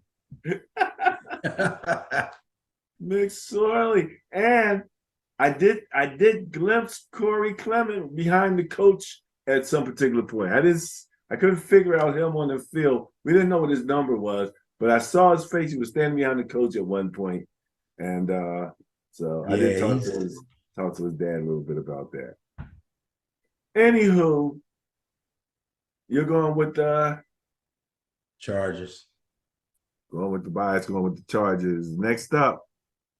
Okay, we just finished talking about them. Now we got the spooky team, last place in turnover differential at the 49ers, coming in Levi Stadium. This is a crazy high bias, 7.9, favoring my Niners, but with the score that they just put, the differential that they just put in their last, I can see it. But you know me, I never feel comfortable with this kind of stuff. But let me say this much about Jimmy G. He made 2 or 3 tight window throws. And the one to Ayuk was particularly impressive to me because I think he was the 4th option. Mm-hmm. And he went through those options really quick. And Ayuk was all the way on the outside. I had to get a certain angle to kind of try to see it because he wasn't even in the camera. And then all of a sudden he's in the camera and this dart's coming at him. And it's really interesting because, I'm, again, playing Madden. I had to rearrange my thinking going from playing over the last year or so. I had been playing, with my man, Trey Lance. And so I was kind of used to that. And then he's not available. So I'm playing with Garoppolo, so I have to play within his physical capabilities. They gave him a little bit more in terms of his ratings and stuff, some of his arm strength. But I thought he made a few throws that I was pretty impressed with. He was zinging that ball in there a bit. So this is just interesting. What you said, it was all correct. I mean, they were coming at these guys from a lot of different directions, even using Kittle, and making sure that they got the ball to him. So. It's we're going to hopeful. talk about this game. When we talk about this game, I'll let you know what my theory is on that. Go ahead. As far as Jimmy Garoppolo is concerned, I'll make it really all quick. on you. Do But it. the Saints got to go to San Francisco. Andy Dalton redeemed himself from a really bad game in Week 10 and took advantage of a weak Rams secondary. 21 of 25 for 260 and 3 touchdowns. Nice day for Andy Dalton. After Matt Stafford got removed from the game, the defense had little trouble keeping the Rams offense under control. And the Saints were able to win that game and look pretty impressive doing it. Now, over the course of this season, the talking heads talking about the guys on TV, the guys on sports radio, blah, blah, blah, and fans of football also have gone week to week touting different teams as being the best or the scariest in the league. One week it's the Bills, one week it's the Chiefs, one week it's the Vikings, one week it's the Cowboys. Okay, every week it's like, oh, and they always start off the programs like this is like new news, like it's a real hot take, It seems like every time they crown somebody, that team loses a game that they shouldn't have lost. I think I said that about somebody before. But I swear, and that's why every week it's somebody different. Now, that being said, the Niners look strong and scary. Jimmy Garoppolo is finally in football shape, and the offense is stacked with playmakers. Also, the defense is getting back some guys that were injured. So, of course, defense that was already strong lost a few players and is now getting them back, continues to be strong. Now, you understand what I'm saying about Jimmy, right? Remember, he was coming off the shoulder surgery. He didn't have a contract. He wasn't practicing with the team. When he finally got the contract and finally started practicing with the team, started getting full practices, he wasn't getting first team reps because they started Trey Lance. Okay. So his preseason actually was extended like into week like 5 or 6, if you ask me. He's really just now getting in rhythm. This might actually be a really good thing for the 49ers. It really could be. But right now, he's looking like everything is on time. Everything is in rhythm. The way he's finding Ayuk is something I've been looking forward to since last season, seeing the potential that Ayuk had. And now he's able to really find him in these zone defenses and get him in good matchups in man and really find him, gauge his speed, and be able to hit him. Because that seemed to be something that was a little elusive for Jimmy G to me. Ayuk should have been doing what he's doing this year, like by mid-season last year, but for some reason it wasn't happening. Now it's happening.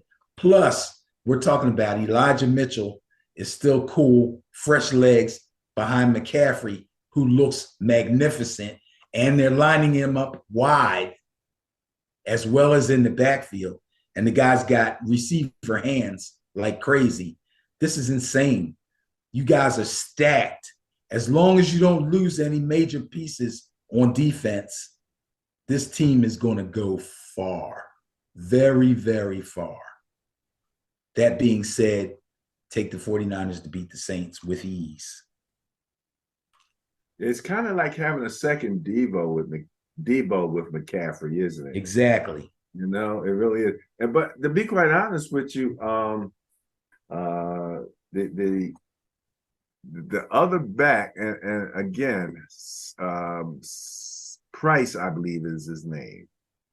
I really like him. You're really not even seeing him, but he's sitting and you back won't there. see him. Well, you might not, but in case somebody gets hurt. But if you do see him, I think you might be surprised at this guy in terms of his physical capabilities, his speed, strength, that type of stuff. He's just sitting there. So what you said, I mean, McCaffrey, then they come in with Mitchell, who's running like really, really powerfully right now. So that's a nice 1-2 punch right there. And they got a 4-5-6 punch also. So going with the Niners, going with the bias. All right, Benny. I can remember when the 49ers played 3 backs. So it's not like Shanahan is against that. If that kid's not getting time, there's a reason why. I'm not saying he's not good. I'm not saying if somebody goes down, they won't elevate him and he'll do well. I'm just saying there's a reason why he's not getting no time. Either his hands might be a little suspect, or maybe he's not that good in pass protection. There's something that's holding him back. I think it's just a plethora of talent that's on that team right now. I remember when they played Mostert and Wilson and what's his face all at the same time. Yeah, but they weren't running Debo like that then. They didn't have that. Now Debo. they got McCaffrey. They don't need to run Debo like that. Well, that's true, but I'm saying they over the last year or so the Debo effect kicked in. So now you had another back, that was competing for back time, who was having a great year. So I'm saying it's just a plethora of talent as far as I can see. All right. I'm just telling you, there's a reason why he's not playing. I don't think that's it. I think there's something in his game that's lacking. They're going to hold him back a little bit. Well, I believe he's a rookie. That might be the only thing in his game lacking. Well, there's things that come along with being a rookie.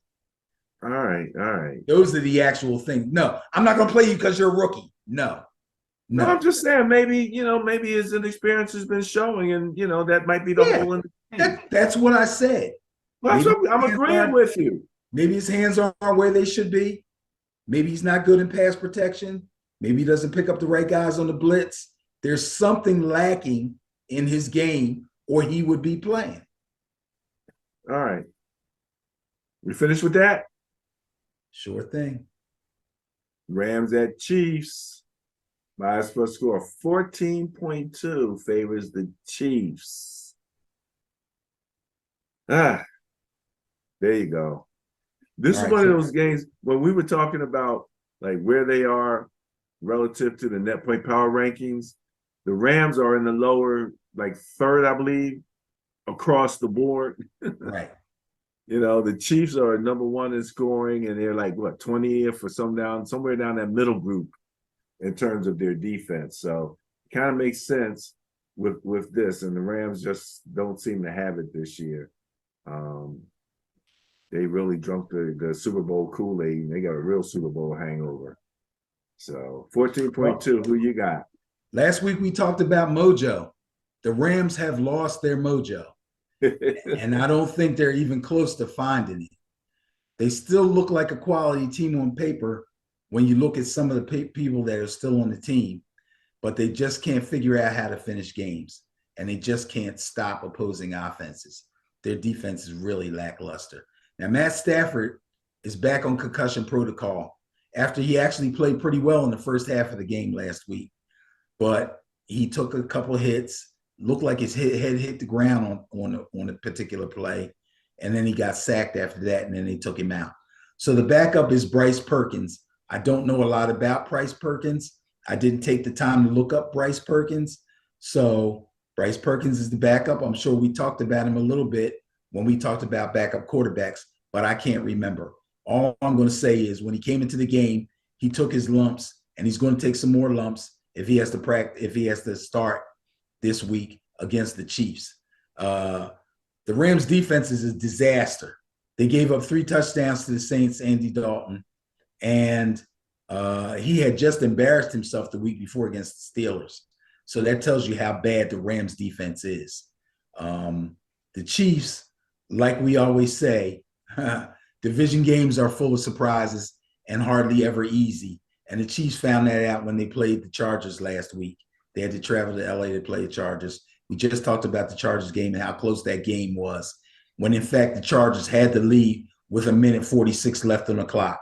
Mahomes made it look easy, driving down the field, finding Travis Kelce on a crossing route for the winning score. Done deal. Take the Chiefs to win. This one should be pretty easy over the Rams. Rams have nothing to stop the Chiefs. Absolutely nothing. This one might be ugly. Bryce Perkins, quarterback, age 26, to entry 2020 as an undrafted free agent to the Rams. Out of Virginia, 6'3", 215 pounds. 2022 salary cap hit is $825,000, making a little bit of money there. He's got a $1.485 million contract, but he's close to the league minimum, isn't it? It could be somewhere around there, but he's basically a rookie, right? Free agents, 2020. 2020. 2020. So he's been around a couple years. Yeah, so he knows the system. We'll give him that. So this will be interesting to watch. I'm curious to see what he looks like. 2022, he has 2 games played. He only took about 5% of the snaps. He was 6 for 11, 54.5% completion rate for 61 yards, no touchdowns, no interceptions, took 3 sacks, had a 70.6 rating, ran the ball 8 times for 43 yards. That's 5.4 yard average. And, you know, not to be racist or anything, but we have an African-American quarterback that I didn't know about. So congratulations on an African-American quarterback getting a chance to start for the World Championship Rams. I hope he does well until he plays my Niners. Fails miserably. I hope he does well too. As far as I can tell, this will be his first start. So he should treasure his first team reps in practice this week. And hopefully they'll tailor a game plan for him where he won't look too bad. I mean, the Chiefs defense isn't going to be the toughest that he'll see. The problem is the Chiefs will probably go up big early in this game, meaning that they'll be having their ears pinned back and coming after him unmercifully. So I feel sorry for the guy.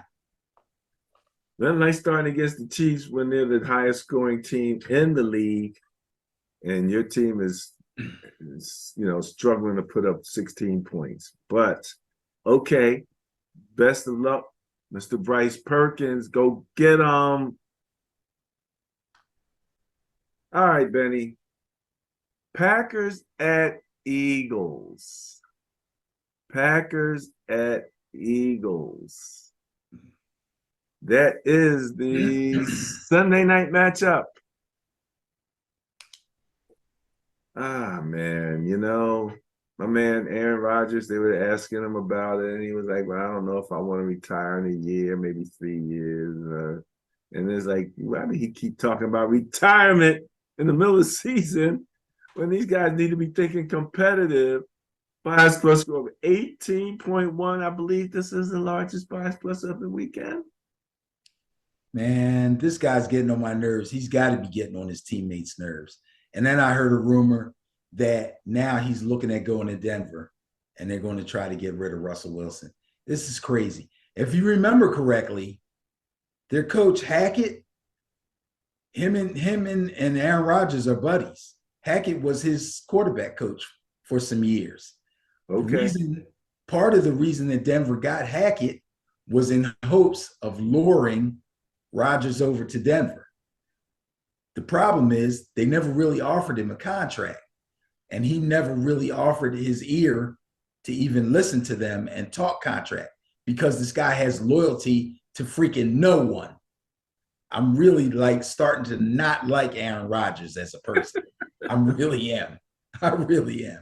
So last week, it was pretty obvious that the Packers decided to load the box against Derrick Henry when they played the Titans and make Ryan Tannehill beat them. The problem was he actually did. The Packers secondary got sliced and diced for 333 yards. Yeah, Ryan Tannehill, 333 yards and 2 touchdowns. And their offense just couldn't fight back. Again, they didn't run the ball enough. They didn't show any consistency. They didn't stick to the run.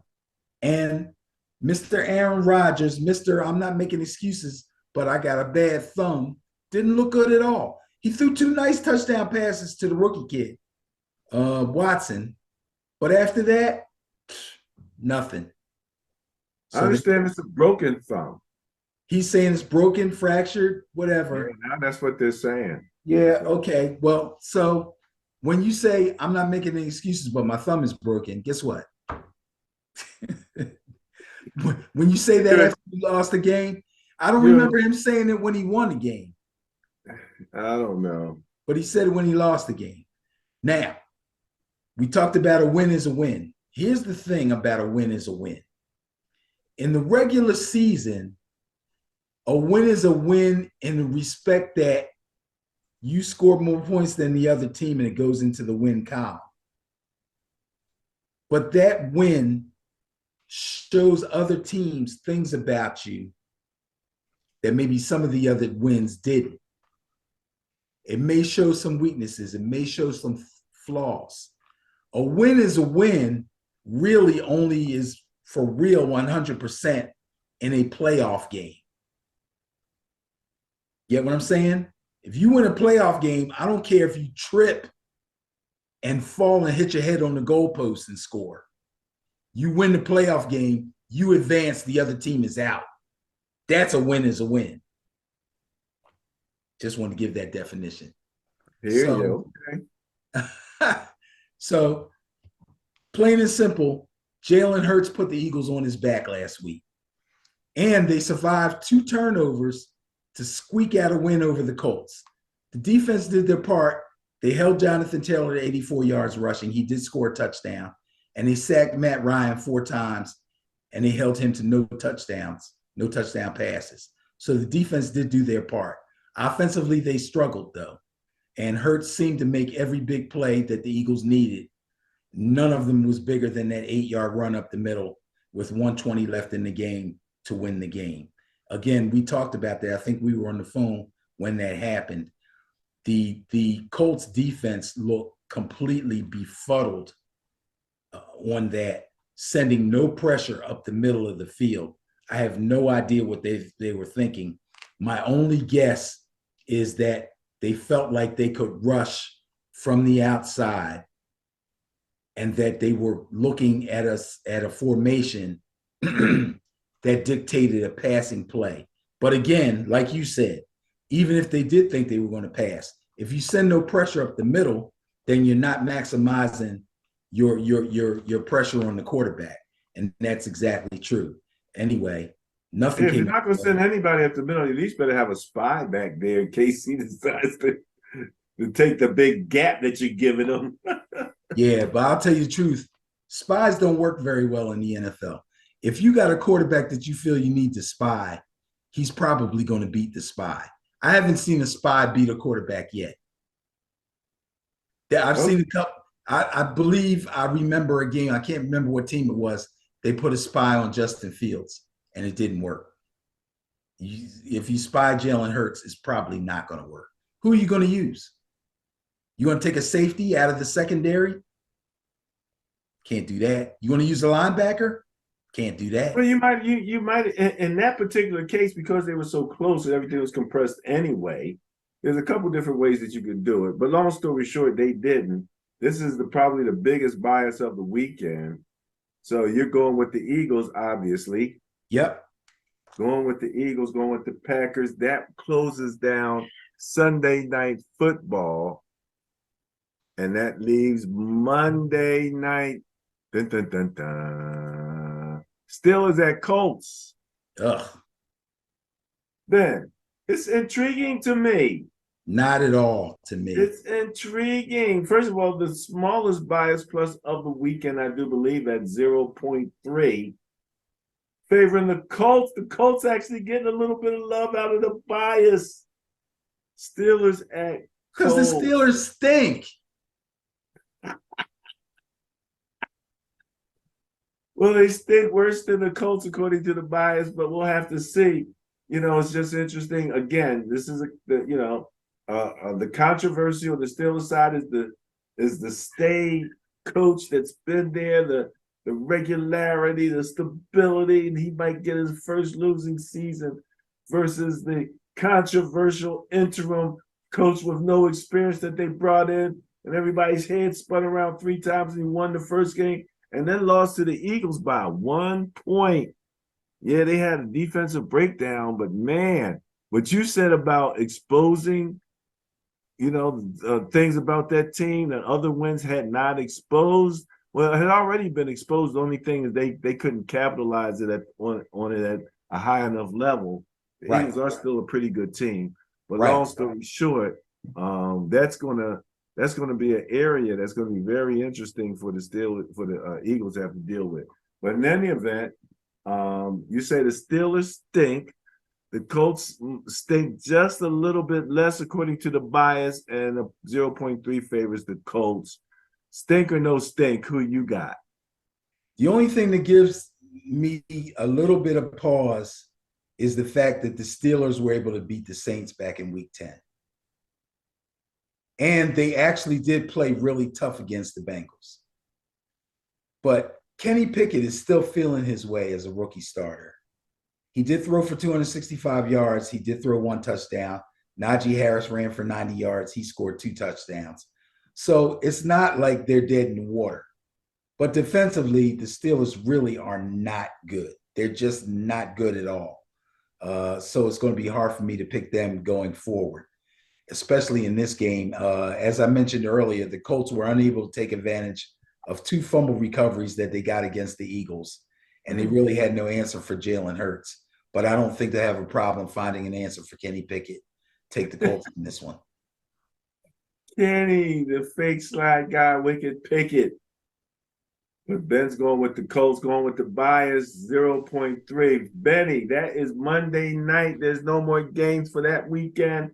wraps it up for the the Pro Football Bias Plus report for NFL Week 12, 2022.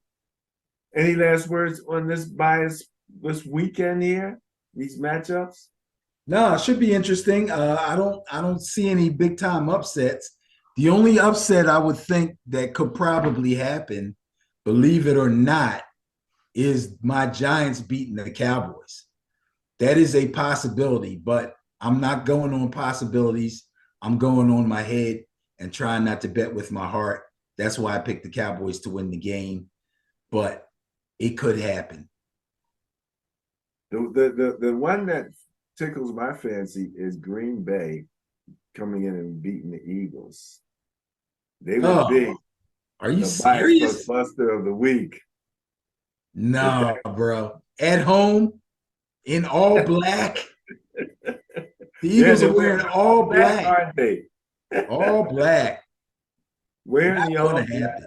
black. It's going to be a blackout in South Philly. Oh my goodness, Jimmy Christmas. However, so sorry, Ben. No, they earned it.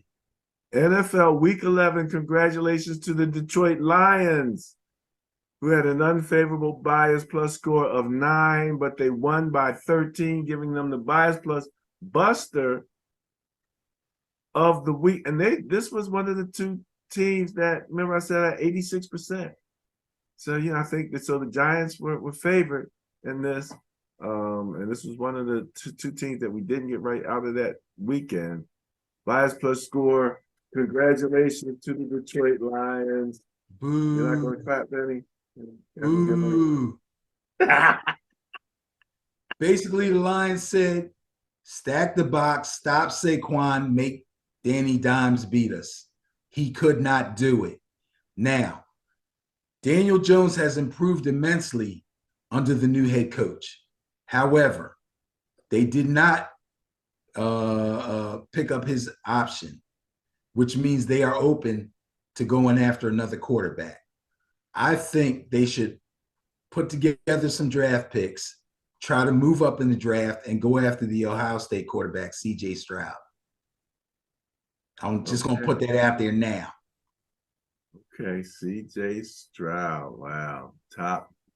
He's going to be a top draft pick, no doubt about it. Absolutely. All right. You're going to have to put together a nice package. I have questions and thoughts about C.J. Stroud, but I don't want to go there now. I don't want to take away from the Detroit Lions moments as the Bias Plus Buster of the Week for NFL Week 11. Again, congratulations. All right.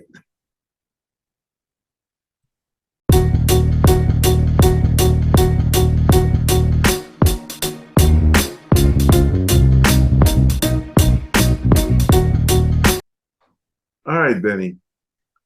Let's take a look at the Ben and Barry Facebook page. We have a few things, some hot topics. And believe me, we've already touched on some of these, so we don't have to dwell on them much more unless we want to add a little something to the conversation. Let's start off with, we love football, any kind of football, and I didn't even realize the CFL Grey Cup had just kicked off. No, it's the Toronto Argonauts and the Winnipeg Blue Bombers, I believe. The Blue Bombers, yeah, it says it right down there at the bottom. Argonauts dethroned the Blue Bombers to win the Grey Cup. Their first Grey Cup, I can talk, title since 2017. So, were you watching that one? No, I didn't see the Grey Cup. I watched a couple of games though. CFL is always exciting. If you don't have nothing else to do and you need a football fix, if you can find some CFL games, they're always exciting. I love how they have like 3 to 4 people in motion, and hitting the line of scrimmage at the snap of the ball, and after with a full tilt 4 to 5 yard head start. Yeah, and their red zone is bonkers because the freaking end zone is like 20 yards deep. Yeah, it's crazy. Yeah, if you're on a 10-yard line, you got defense got to cover like 30 yards behind them. So it does keep things wide open for them. So congratulations again. This is where you can find this type of stuff. You want to find out about football, you want to come to Ben and Barry on football. What do we got next? Ben, this picture it was just amazing. I'm gonna click on it, see if we can get a bigger shot here. Let's see, can we blow this thing up? Oh my goodness. I'm gonna hit this. All right. How can you see that right there? Yeah. So the out on the left here, you have Mile High Stadium, altitude of about 5,000 feet. But where they played at was Estrada Azteca, altitude 7,503 feet, a full 2,000 feet higher Yeah. than Mile High Stadium. Now, what was interesting here, first of all, I just love that graphic. I just think that graphic is just boss. What's interesting here is that these two teams had completely different approaches to dealing with altitude training. The Niners went to Mile High and trained there to prepare their bodies for that level of altitude. The Cardinals chose to use what's called altitude mass. And I looked up altitude mass, and there's some pros and cons on that. But long story short, with the altitude mass, it doesn't really simulate altitude change, because apparently there is some hormonal or there's some bodily function type changes that happen at altitude that these masks can't replicate. But they do make it harder to breathe, so it tends to strengthen those lung muscles and things of that nature. I mean, you're a guy who knows all about training. Have you run into any of this? Yeah, I haven't personally experienced one of those masks, but I did discuss it with somebody, and I did do a little bit of research on it. And basically what it does is it just handles it at its most basic point, which is when you get up in altitude, it becomes a little harder to breathe. So it kind of simulates you having to, you're challenged in your breathing. So if you train with the mask on for a little while, eventually your body will, or at least your lungs will kind of compensate and do what they have to do, because it's so hard for you to breathe, and make it a little bit easier for you to breathe, or make it more normal for you to breathe at that particular altitude. But like you said, there's other things that happen to your body with a lack of oxygen. The mask can't simulate that. Now, if you kept the mask on for a long period of time, it's possible that those bodily changes would eventually begin to happen. Yeah, I think what they were saying in the article But you can't rush that. It doesn't happen. Not just the lack of oxygen that creates the body changes. It is the actual altitude that does begin to create some of those body changes, man. So, but again, that's a heck of a stadium. And I just think that was a heck of a graphic. So go to Ben and Barry on football. You'll be able to see that. Ben, you talked about the young man in Purdue had his pick six called back for excessive high stepping. That article is here on the Ben and Barry on Facebook page. This week, this Thanksgiving, you're going to see a lot of NFL film honoring the late John Madden. So they announced plans to honor him annually on Thanksgiving. So I already watched a little bit of John Madden today as we were prepping. And it's always just fun to learn a little bit something else about him, et cetera. His wife cracks me up. She's like, yeah, he needed to get out. he was talking to the dog.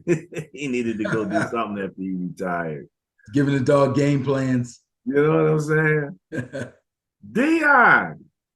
Coach Deion Sanders leads Jackson State to an 11-0 record. This is the Tigers' first ever undefeated season. Deion is just creating ripples across the entire HBCU world. Congratulations, go Deion. At this point, the only thing to look forward to is how long is he going to stay there and how much more he can do for the entire SWAC as far as promotion and getting 4- and 5-star athletes to go to those schools, because he ain't going to be there forever. Well, that's sad. That's a sad prediction, Mr. Dickerson. But it's a true prediction.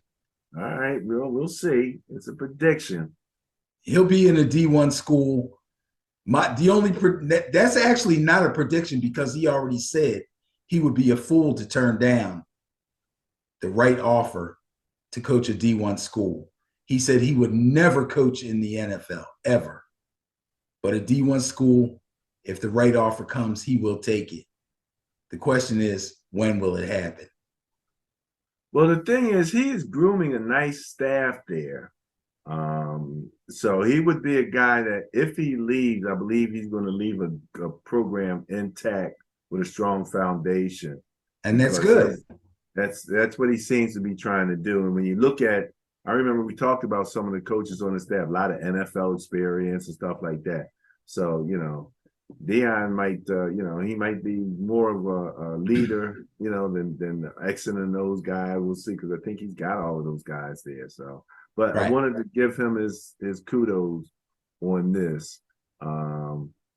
The Washington Commanders, they're going to wear the decals for the young men who were killed, who were part of the Virginia football team. Virginia Tech, I believe it was. Virginia. That's Virginia, right. So 115-41, the numbers honoring those UVA members of that football team. So that's such a sad tragedy there. Adam Schefter breaking some news about Zach Wilson being benched. I understand he did apologize. So he's thought about it a little bit more. I did like the way Salas said, don't think that he's not going to be our quarterback, that we're doing what we're doing because we want him to be better, and he's going to be our quarterback. So very interesting way that he couched that. He's done. You say he's done? Stick a fork in him. All right. Arizona Cardinals offensive line coach and running game coordinator Sean Knight was fired after he allegedly groped a woman in Mexico City over the weekend. This guy's a creep. Get him out of here.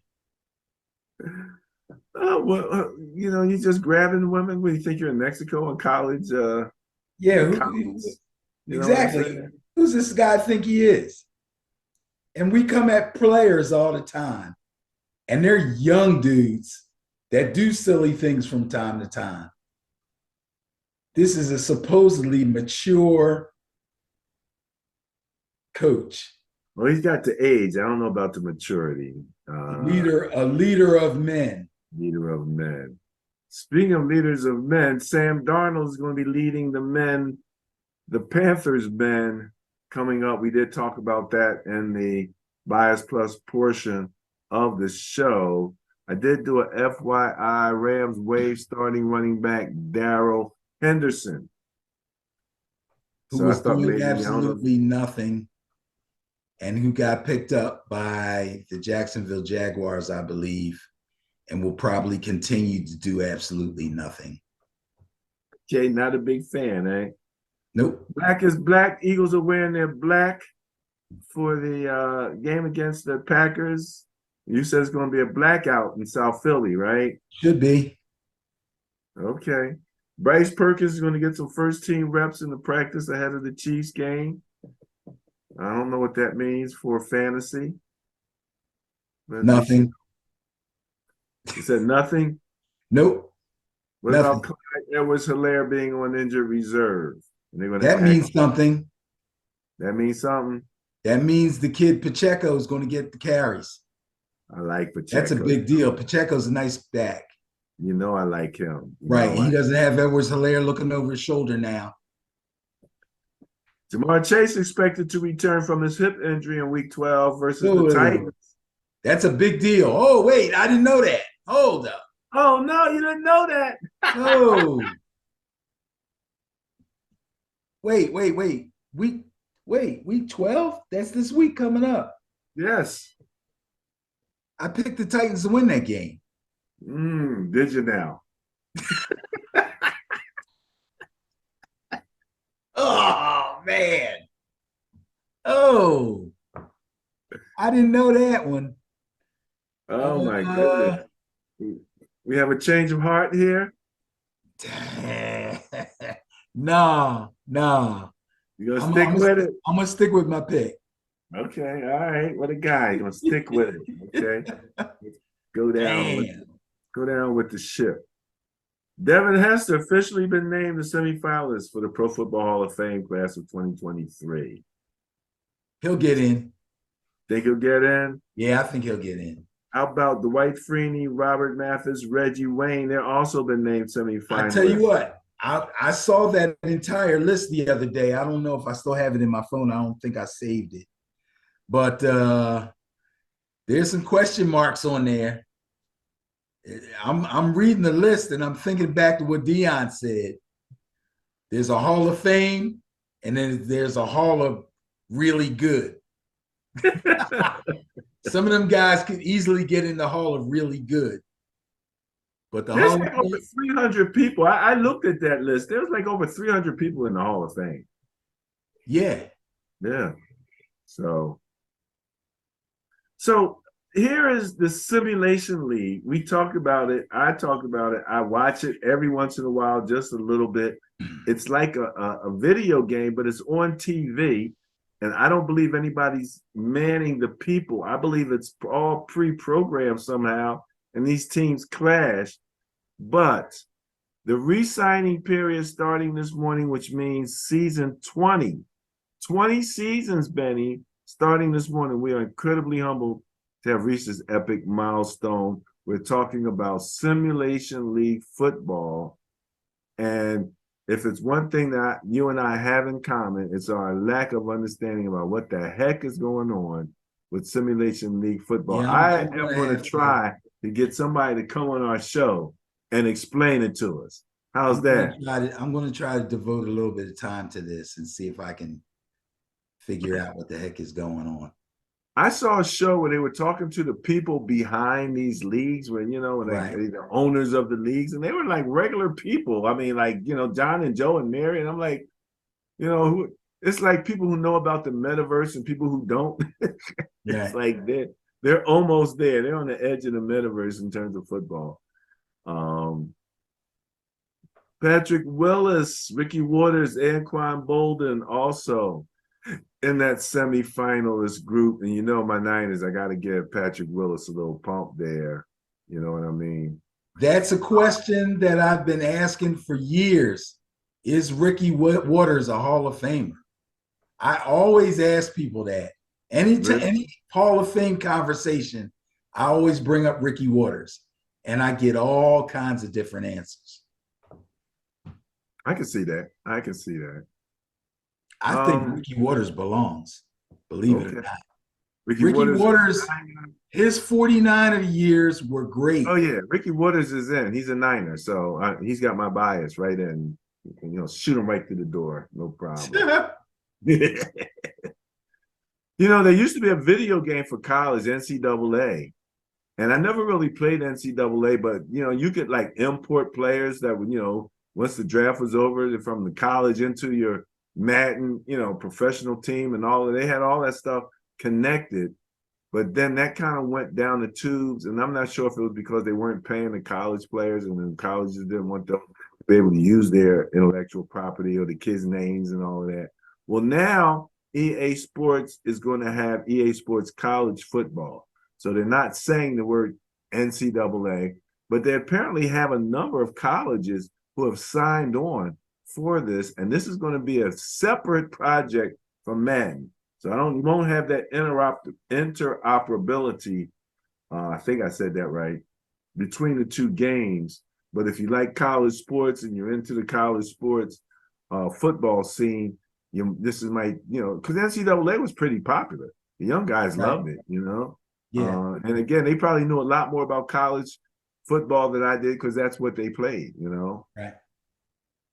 So that's going to be interesting, but they're not talking about that till 2024. So we're giving everybody a heads up way ahead of time. Okay. All right, Benny. Thanks for following. Please leave comments and suggestions. Hashtag football is life for Ben and Barry on football. Ben, that's all I got. All I got, go Knowles. Holy mackerel, go Knowles. There we go. Happy Thanksgiving, everybody. Yep. Enjoy.